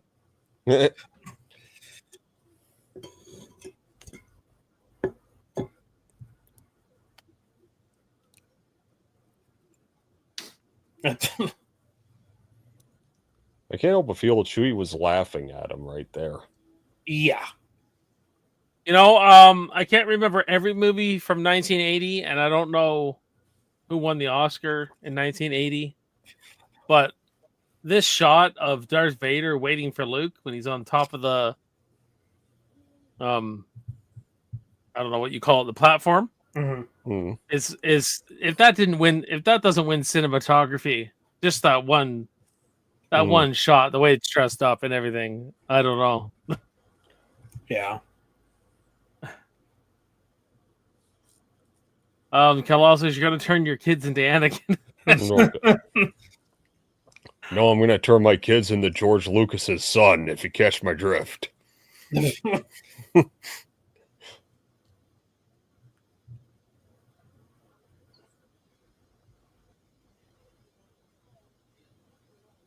The bounty hunter. Skywalker. I like Han. He just fights with his last breath. Right? Yeah. Frick. He can't even stand, and he decks him. Right. I got my own problems. Yeah. You're a real hero. Colossus, what do you think the best fight scene in the franchise? This lightsaber fight Okay. coming up.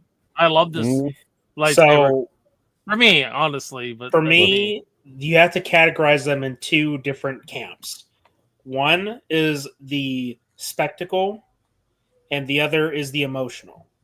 So, emotionally speaking, where the story really is at its peak and how it's intertwined with the fight, Return of the Jedi. That final fight That's between fair. That's fair. Vader and Luke, Yes. because he's on the verge of turning to the dark side. Spectacle wise, you could have a toss up between Duel of the Fates and Revenge of the Sith with Obi-Wan and Anakin. Now, I'm going to opt in more for the fight in Phantom Menace because the song Duel of the Fates is a perfect summary of that of the fight, because if you think about it, that fight and the results of that fight lead to the rest of the franchise.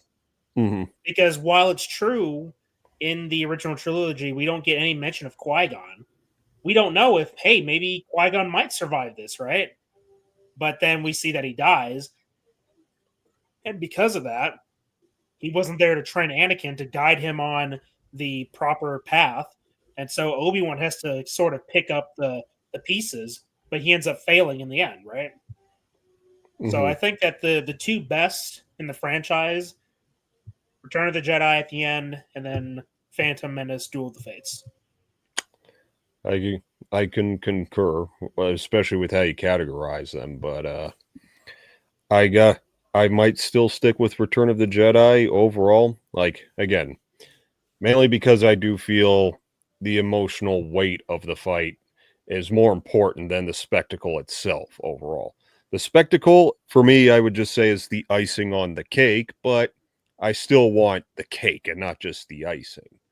And everything that you just said about that fight is 100% true and allows me to look at that fight and appreciate it even more, even though I've already loved Duel of the Fates. But just seeing like the internal struggle with Luke and even Vader during the fight in Return of the Jedi is just one of the most compelling conflicts in not just Star Wars, but movies in general. Especially like when you get that hero versus villain, like they're both struggling. And even with some of the symbolic shots, like when Luke is hiding and, you know, he got half of his face in the light and the other is shrouded in darkness. Exactly. Like, it's those neat Yeah. little touches. Now, Yeah. This is perfect too. When he just said, she goes, "I love you," and he goes, "I know." That It's is such a Han Solo line. Like, It's an alpha male thing to say. yeah. Yeah. And he came up with that. That's like he improvised the line. Mm-hmm. Yeah. And he didn't want to play Han Solo again, so they said, "Okay, we'll just freeze you and carbonite. If we do bring you back, we can." So Yep. it's I'm glad it went that way. But that being said, I do find Han being frozen in carbonite here to be a lot more emotionally impactful than, well, him dying in The Force Awakens. Mainly because just seeing how the characters are coping with this whole thing. You know, Chewie's getting all angry. He's crying out like that. Leia Oh, you gets mean like the characters who actually care about him are Yeah. showing actual emotion instead of cutting to someone we Yeah. don't care about in Yeah. place of characters But- we do care about reacting to the world shifting death. Well, but even with Leia in this whole bit, she knows how she feels about Han, and this may be her one and only chance to tell him how she really felt. It's kind of a Right. heartbreaking moment. And of course, with the "I love you," I know. I mean, again, Again, that is see, very Han Solo thing to say, but I think also, there's- sorry, but Go the ahead. other Go ahead. okay, but the other thing that small little detail that I've always loved is like even as he's being lowered, just that smile that he gives, almost like he's telling him everything's going to be okay. Yeah, Like there's still that optimism in him right there. I like her how she was just acting with her eyes and her, like she's directed well in this movie. Mhm. Carrie Fisher. So, Kalal says, "Return of the Jedi." I feel like Luke went Sith and tried to play it off like he was a Jedi. He cut his pop hands off in full Sith mode. Well, I think Luke was always this movie shows he has the potential to be dark, and I think he's always I think going to be like that, maybe in his early stage of his training anyway. Mm-hmm. So now you notice that after Vader says, "I'm altering the deal. Pray I don't alter it any further." notice that Lando went like this. Yeah. Like implied that Vader might have actually gripped his neck there a bit with the Force. Just the small touches. Mm-hmm. I never noticed that before, Danner, actually, and I've seen this thousands of times.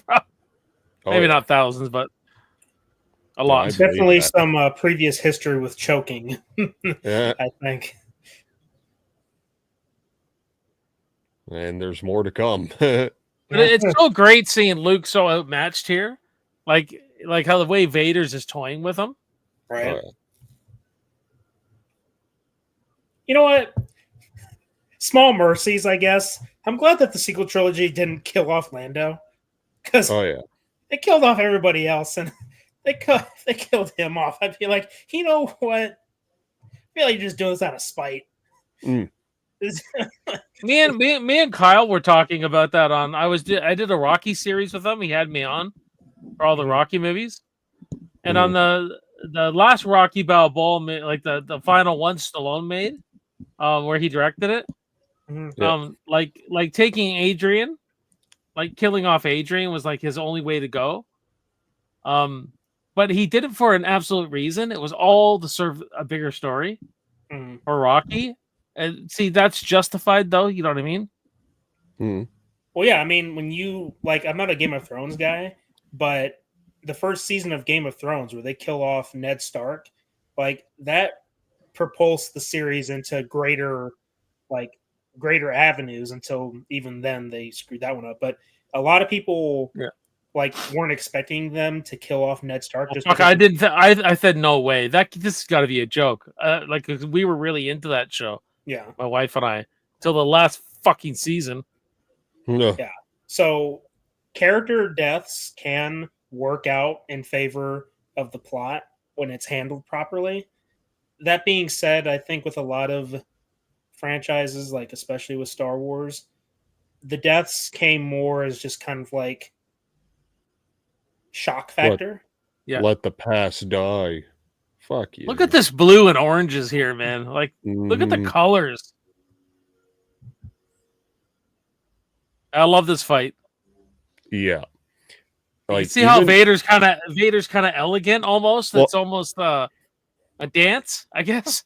Yeah. Well, I mean No with the one, like the fact that he's only using one hand, it's like he's saying, come on, kid, your ass is grass. You're no match for me. Yeah. And you see Luke's using pure aggression, like a freaking Sith.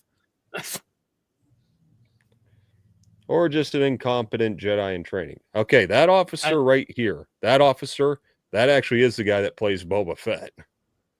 Really? Oh, really? Oh, yeah. Oh, okay. I assume what? The That's- KP says incest. Give me a kiss, my sister. He's Uh, talking about I, Luke and Leia. I hope so.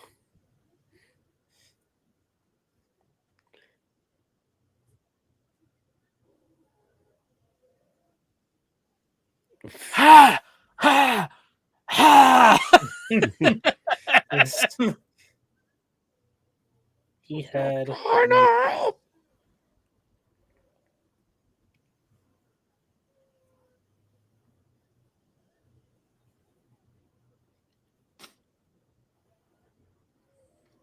I can only imagine that getting strangled by a Wookiee would probably be the worst thing ever.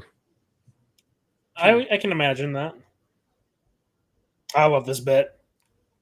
Boba Fett's theme, sort of.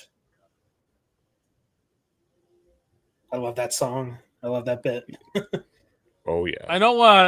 Earlier, Danner said C-3PO cock blocked Han Solo. I got another one I wanted to say there. Han almost took her to the cockpit. No, for fuck's sakes.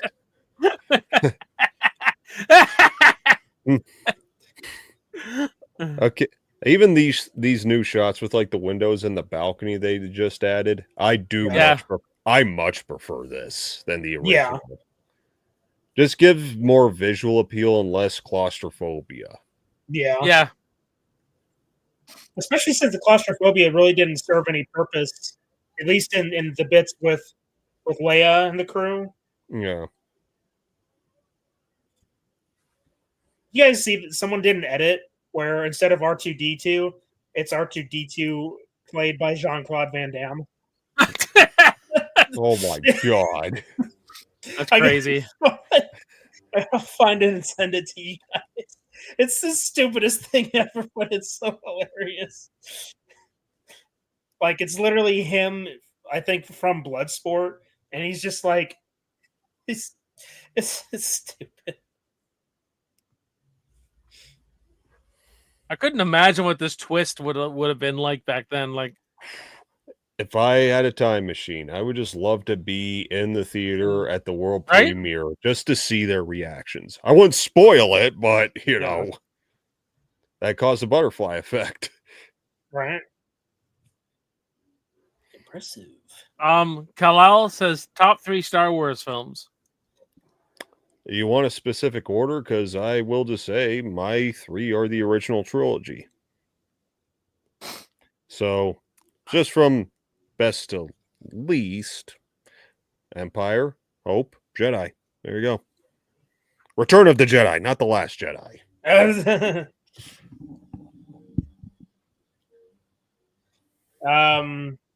Well, for me, in no particular order, just 3 off the top of my head. Empire, Revenge of the Sith, and Return of the Jedi. Last Jedi. Just joking. Yeah, you know what? I'd really like to marathon these again, but I'm not a hater of Force Awakens. It's actually one of the better ones for me. But I don't know. I still think I'm gonna say Empire, Rogue One, and probably Return to the Jedi. I think that's where I lie. That's not bad. But I'm not a hater of Force Awakens is one of my favorites. Is one of my upper tier Star Wars movies. Even though I don't think it's perfect, I'm just saying it's not as bad. It's definitely the best of the 3. I think we can all agree to that. Unfortunately, that doesn't mean much in retrospect. When you have the entire trilogy in your hands and you realize, well, they didn't really have a plan. No, that was the problem, right? Yeah. And they had to bring in J.J. Abrams to unfuck what Ryan Johnson did. But he ended up fucking it even more, if you ask me. It's amazing. Because if you look at the Apes trilogy, right? Matt Reeves took over for the second movie. Yeah. And then he did the third movie, and you kind of forget that it was a different director on the first movie, on The Rise of the Apes. But he did such a great setup. Matt Reeves knew where it was going. They obviously said, no, this is where we want this to go.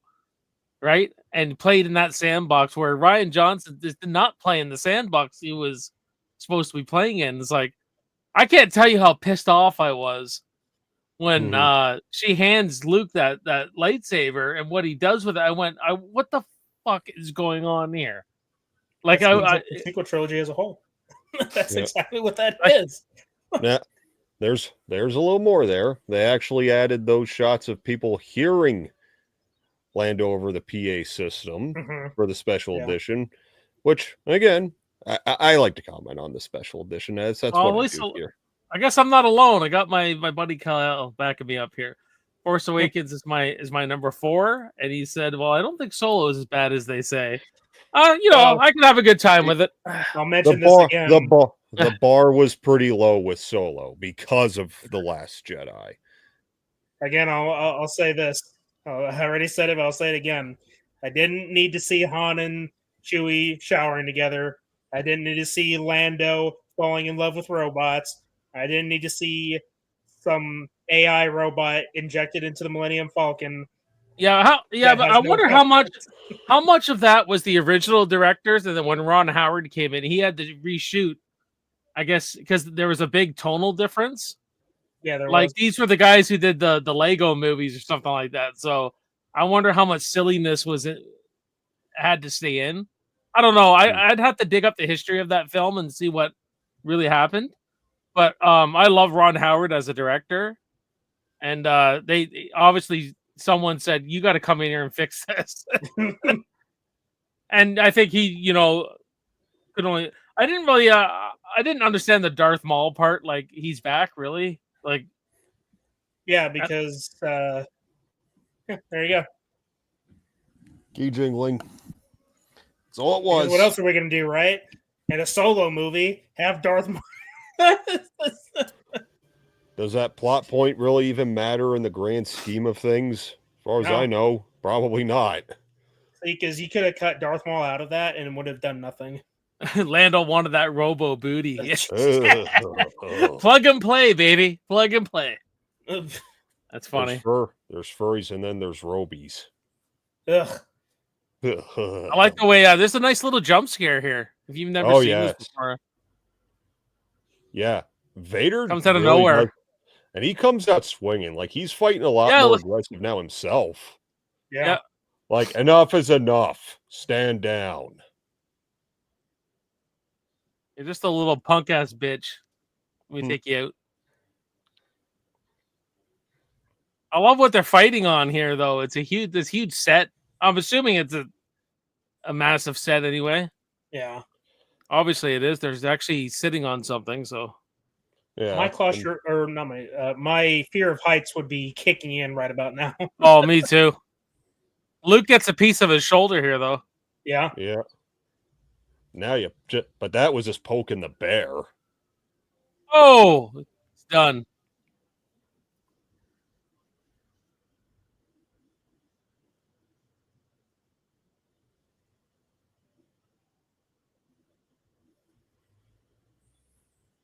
So this is what David Prowse was talking about. He would have gave a different physical performance here if he knew the line he was delivering, or James Earl Jones' line.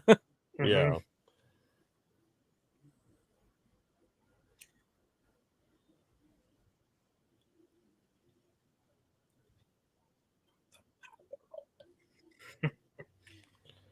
But since you've been bringing up those particular movies themselves, but slightly different one here, which twist would you say is better? This or You Blew It Up? Wait, what? Oh, Planet of the Apes? Yeah. Which twist? Okay. Yeah, which twist? Oh, they're both really good, Yeah. I mean, whenever I hear any discussions about greatest movie twists of all time, those are always the top two. I think there's more emotional weight here on this one. Yeah. Whereas I think the one from Planet of the Apes, it's more like a subversion of expectations. Yeah, it's cool and everything, but I don't know. I guess maybe I've been around the movie for so long. Planet of the Apes feels like I think we knew it was going that. Was it going that way? Like, did we really think he was on a planet? I don't know. With the presence of people on the planet, on top of having the apes talking in English language, it's like, yeah, this is probably Earth. Long shot, but probably Earth. But for its time, though, it was probably a huge twist, though. Like, it was, for sure. Oh, yeah. I don't know. People probably couldn't comprehend that shit as easily back then. Yeah. No. Of course, when I look at this, I mean, ask yourselves, if you had never seen Star Wars before, you're experiencing all this for the first time, just like audiences were back in the 70s and 80s. Did you really predict that Vader was Luke's father the whole time? I mean, granted, it wasn't even a thing until this movie. But the thing is, they didn't shoehorn it in there either. Yeah.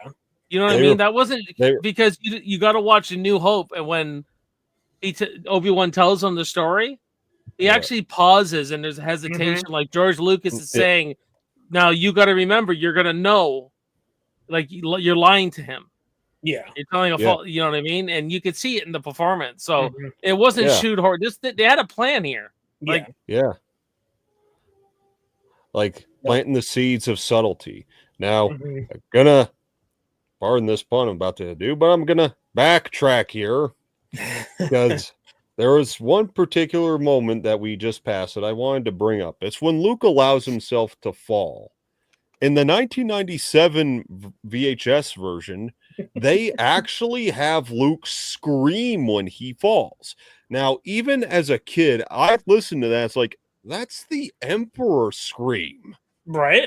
Like, first of all, why? Second, well, I mean, yes, to give George Lucas credit here, he did take it back. He did take it out and change it back to how it was, where he doesn't scream, because even he knew, I mean, he's allowing himself to fall, so why would he scream? If you were jumping off a bridge, you wouldn't scream now, would you?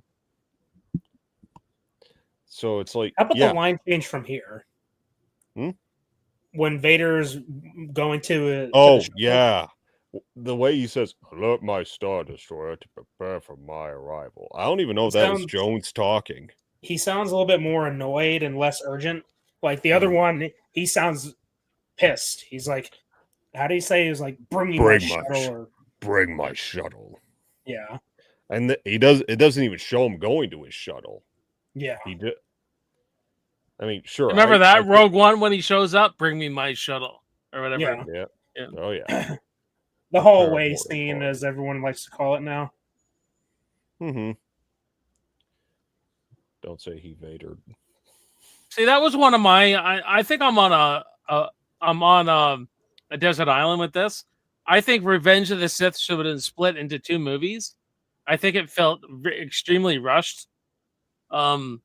Because I'm like, that's me personally, though. I wanted to see.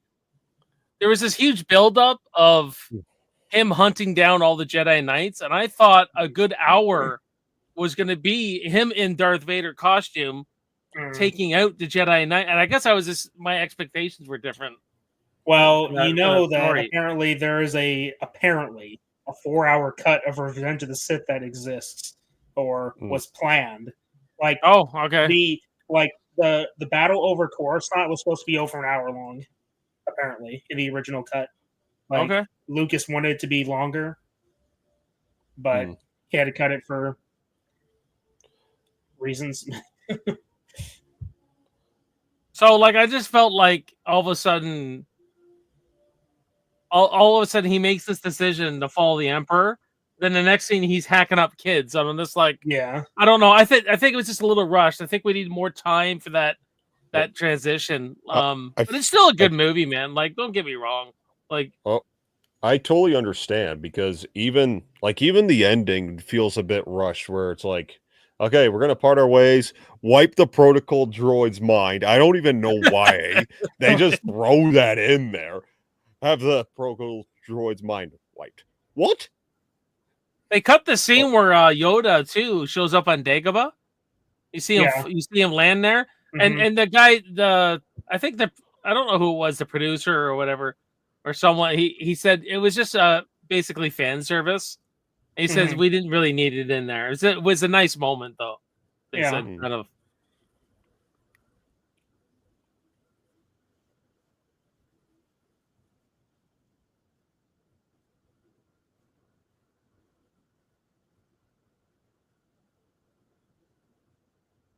Get your lightsaber out, man. Go fuck him up like you did in Rogue One. Yeah, but that's not really his plan.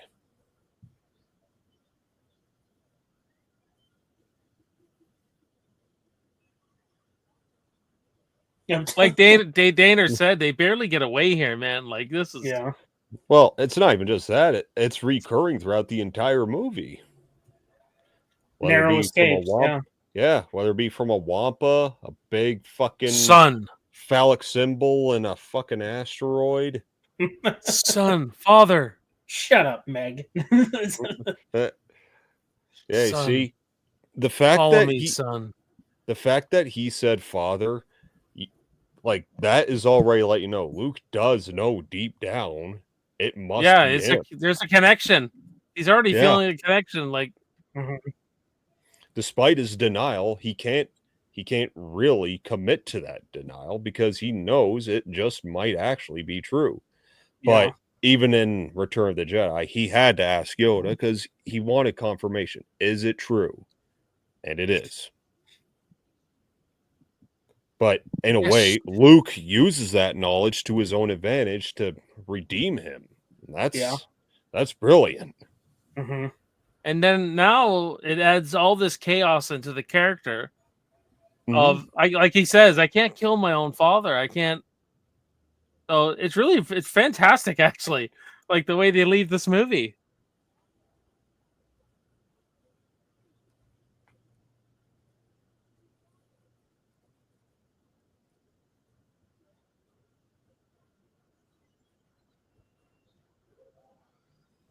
You did it.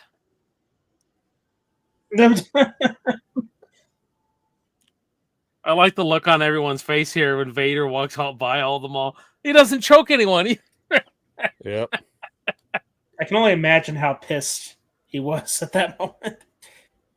Like There's he's a shot pissed. here. Yeah, he looks down at them, man. He just doesn't say anything. He just walks away. It's like all looking at him like, oh shit. That guy's just pretending. Okay, there it goes. I didn't see anything. Don't choke me out. Don't look at me. I just work here. I'm an innocent bystander. But even in those shots, Admiral Piet was probably wondering if he's going to suffer the same fate as Ozzel or Nita. Well, as long as you're not a rebel spy, you'll be just fine. Yeah. Stop stealing my ideas, Disney. Seriously, that shit with Hux and Rise of Skywalker. Like, fuck. Oh, that was a cop-out. Oh, yeah. Big time. Because Rian Johnson royally fucked his character. So they had nothing else they could do. Because he had a good dynamic, or a good enough dynamic between Kylo Ren and Hux in Force Awakens. Then Rian Johnson decided to make him a klutz and a joke. And, well, Abrams was like, well, what else am I going to do? Yeah. Oh, my new hand. My Terminator hand. I can't help but wonder if that owl was an accident. Like, if the needle actually hurt Mark Hamill's finger. He's just kind of, ow.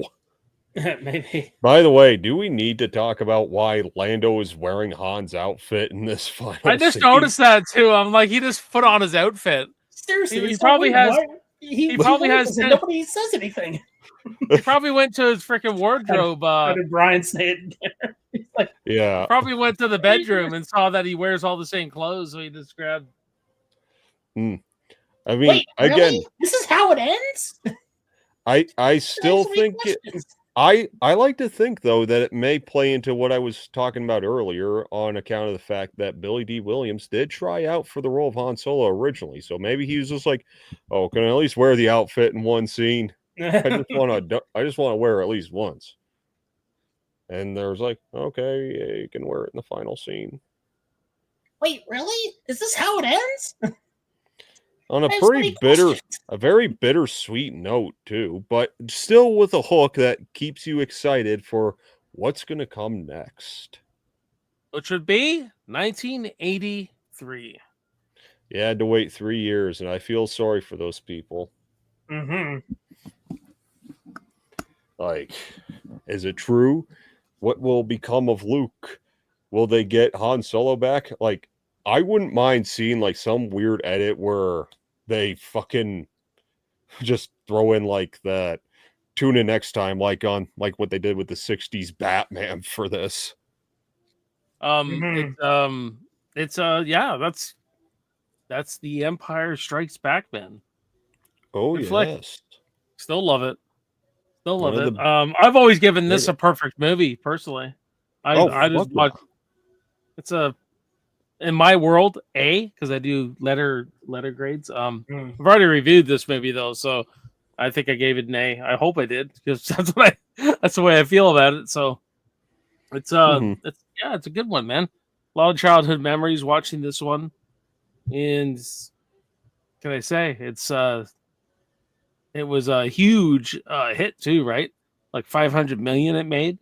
Mhm. Considering those numbers in 1980, that's pretty impressive. Yeah. Yeah. If I were to give it a letter grade, I mean, I might cheat and say A plus, but you know, for Well, the there sake is, for the there sake is of what's one. A. well, there is another option above A. It's called S rank. That's true if you go on tier list. So That's true. That's true. I don't know what it means really though. Like when you like superior, what does, I don't know. I don't know. Yeah. I do I not always know. just thought it would mean satisfactory, but that's pretty low. Oh. But yeah, Empire Strikes Back. It's not only the perfect Star Wars movie, but it's simply put one of the greatest sequels ever made. One of the best Yep. movies ever made. Like even though the praises of this movie have been sang by pretty much everyone, it's kind of frustratingly difficult to come up with anything new to say that people don't already know. Yeah. I mean, Yeah, I mean, we all know it's you can- great. Yeah, it's. I think we all know the story. I said at the beginning of the stream how they, they took a movie in a place that never been taken to that place before. Mm-hmm. For a sequel. I mean, there wasn't even many sequels then. You know what I mean? I mean, Yeah. Rocky 2 was 1979. Right. The Dirty Harry franchise. There was the Planet of the Apes franchise, but there wasn't many that gave you this monster twist, took a dark turn. Because like the first movie almost plays off like a real kids movie. Yeah. Like, you know what I mean? Or this one, I feel like it was more for kids and adults. There's more thematically, there's darker things happening. There's more, it's richer. You know what I mean? And then I guess the third one returns to a little bit of a balance of both, because the Ewoks, they're very kid-like scenes and stuff like that. And but there's also the darkness of Vader and what's going on with Luke and how they end that movie and everything like that. So The Emperor himself. Yeah. he was fantastic in that. It's funny because there's an old buddy I used to work with. He didn't even know that was Ian McDiarmid in Return of the Jedi. Like he said, oh, the guy. I mean, yeah, Ian McDiarmid was great in the prequel trilogy, but even the guy who played him in Return of the Jedi was good too. It's like, I'm like, Ian McDiarmid. Like, it's always been him. Besides, You can tell by the way he talks. Yeah. You can tell by the way he's acting and talking and everything like that. And his mouth movements too. That's always something you had to pay attention to. Was his mouth movement? It was very distinctive. It get very distinguishable. Like that's his identity. Well, part of it, anyways. It's something you notice at face value. Well, I did have the pleasure of meeting the man in person. Nice. That's awesome. I didn't get much of a conversation because it was a photo op, and we were just focused mainly on getting the photo op. But still, it was nice. That's my story with Hayden. Yeah. I love this ending song, by the way. Like, of the original trilogy, they have, like, different songs for the end. This one is my favorite. Mm-hmm. I might go with Return of the Jedi on that one. Mhm. It's because it feels like it's over. We hope you enjoyed this adventure. Farewell, and may the Force be with you. I mean, that pretty much just lines up with what you just said with the music here. Okay. Yeah, it's a What you were saying actually fit really well with the songs. When it comes it's a really great trilogy though. It's like Oh, looking yeah. at the original trilogy. I mean, and and I can't help but watching Rogue One before New Hope. I love how that movie transitions into New Hope really well. Yeah.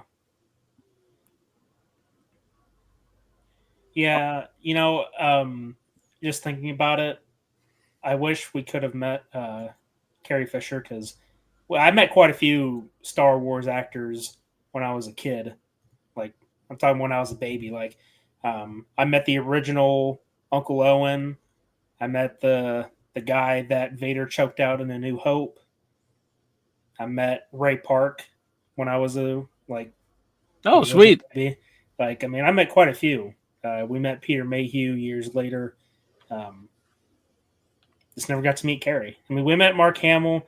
Haven't met Harrison Ford, which I don't think he's even been to a convention. And I would imagine that he wouldn't want to. You know what? I always feel like Karen Allen, Carrie Fisher, and Margot Kidder were really interchangeable. Like they all could have played.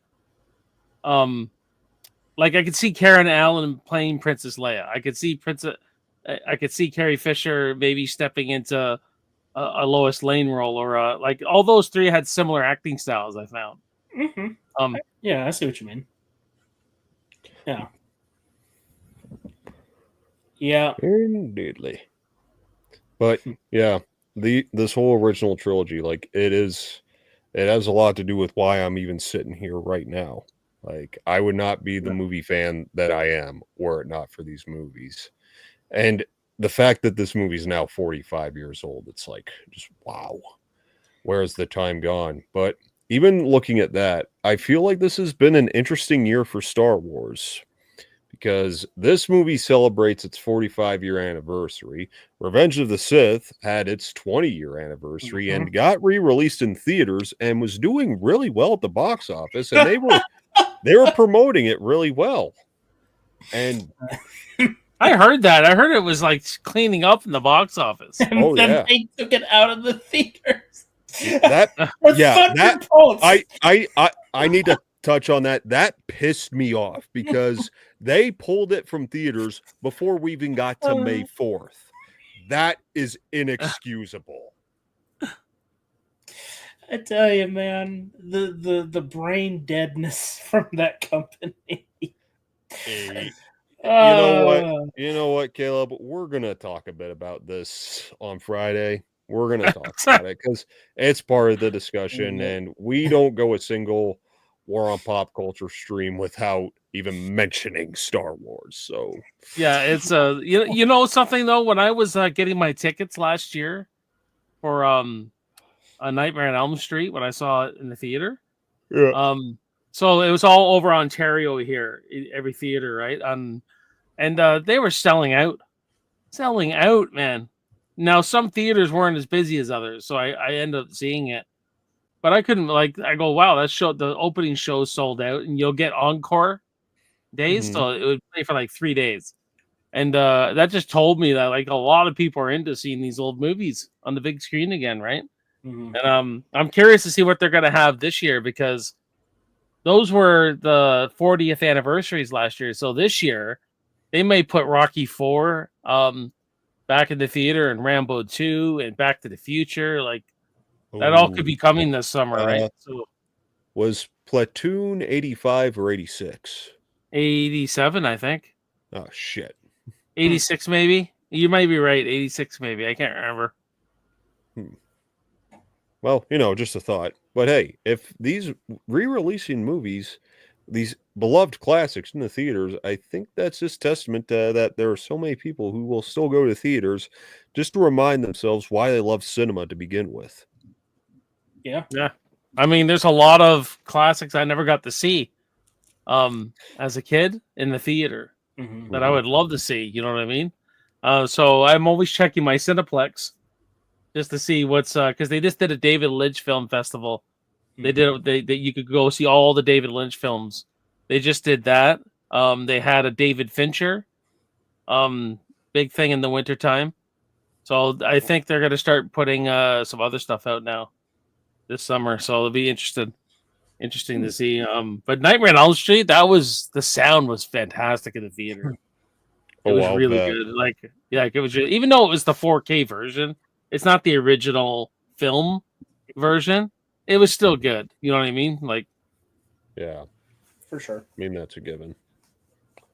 Anyway, yeah, like I mean, now I saw Terminator as well. It would have been nice if they dug up the film version where it was the shotgun blasts were different, the sound was different, but still the 4K version was fine. Yeah. You know what I mean? It was good. But I thought Nightmare on Elm Street was a little bit better experience.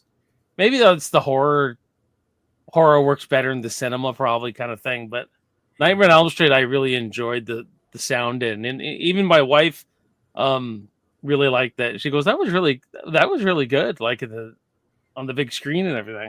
Mm-hmm. So just imagine 1984 when that come out, what that would have been like. yeah.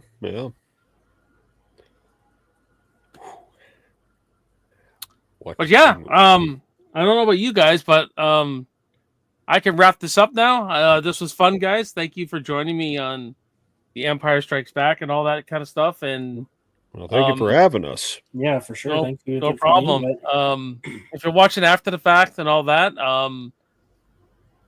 glad you guys could. If you're watching after the fact, thank you for watching. Give it a like, subscribe, all that, and we'll be doing Superman. My Superman watch party series is starting on June 2nd on Monday with these two guys here doing the original Superman. We're going to be going through. I got other guests, so basically Superman 1, 2, 3, 4. Thank you, Kyle, for joining on that one, taking a bullet. Superman Returns and Man of Steel. I'm going to end it with Man of Steel. So, and then by that time, we'll have the new movie out. For good or worse, there'll be lots to talk about for sure. So, Caleb, if you want to plug anything, Dana, you guys want to plug anything on your channel coming up, feel free. I'll leave that to him. Yeah. So, as far as anything coming up within the recent our upcoming time period, we are bringing back the War and Pop Culture series. Every once in a while, we've been taking a hiatus just because we're doing more watch-alongs, but we're sort of taking a break from our little story that we got going in our watch-alongs, and we're going to be doing War and Pop Culture. I'm slowly getting back into doing actual videos. I've dusted off a little critique series I've been doing on Terminator Dark Fate. Started doing that today, so hoping to get back into the full swing of it. But yeah, so War and Pop Culture this Friday. I know Danner has a couple ideas on things he's wanting to do. Right. Thanks for reminding me. Mm-hmm. But as far as coming up this week, it'll be War and Pop Culture this Friday. So just to tease what I had in mind, what I alluded to earlier. What I want to do is, because we have not done a dumpster watch-alongs in, well, many moons at this point, I do at the very least look at some of the movies we have done and want to go back, not to watch them, but to actually just sit and talk about them. Mm-hmm. And maybe for some, you may have to rewatch some of them again. Whatever we're going to start with, well, that remains to be seen. But this one, I just want to sit down, talk about certain elements of every one that we have done. I mean, not all at once, just we'll pick a movie for a stream or something that's pre-recorded. I mean, we're going to discuss this later, but just to put my ideas out there. Like, we could just sit down and talk about, I don't know, Mac and Me, or fucking Hard Ticket to Hawaii, since he loves that movie. or the Shining miniseries. But yeah, what I would call the series, well, that remains to be seen. Obviously, Dumpster would be in the title, but for that, all I say is, well, as he would say, stay tuned. Nice. And yeah, I'll be back next week too, guys. And I'm bringing an old friend out of retirement, and that is Filthy Dan of Department of Fear. I reached out to him, and it's hard to believe we have not, have done anything together in 4 years. I talk to him all the time on Messenger, but I'm bringing him out to do Maniac from 1980, a movie review and discussion, because I thought of him when I saw that movie, and I just knew that this has to be Dan's kind of movie. Message him, he goes, "Oh yeah, I like that one, Jay." I go, "How the fuck did I know?" So we're bringing Filthy Dan out of retirement. We're going to see what he's been up to. He's a great guy, everyone. A guy who really worked hard on his channel. He takes breaks every now and then, but he's really, really a very good friend. A guy who I came up on YouTube with. He's one of the ones we all started together. Him and Matt Fauci and Chris Snyder and all those guys. So yeah, so that's gonna be exciting because I really dig that movie, and I'm glad to be going through it with you guys. So tune in for that next week. And I'm in a big edit right now, so stay tuned for this. It's coming up. My top 50 horror moments from the 1980s. I think that image will say everything. So Yeah, if you like my top 50 videos, this is one I'm really excited. Halfway through it, so that should be done. Hopefully for next week. Probably premiere it next week. So I'm gonna try anyway. A top 50. They're a lot to tackle with everything. So yeah. So stay tuned for all that, guys. And yeah, we'll I guess we'll see you later. If you guys have anything else to say, we can get out of here. Keep your stick on the ice. See you in the movies, guys.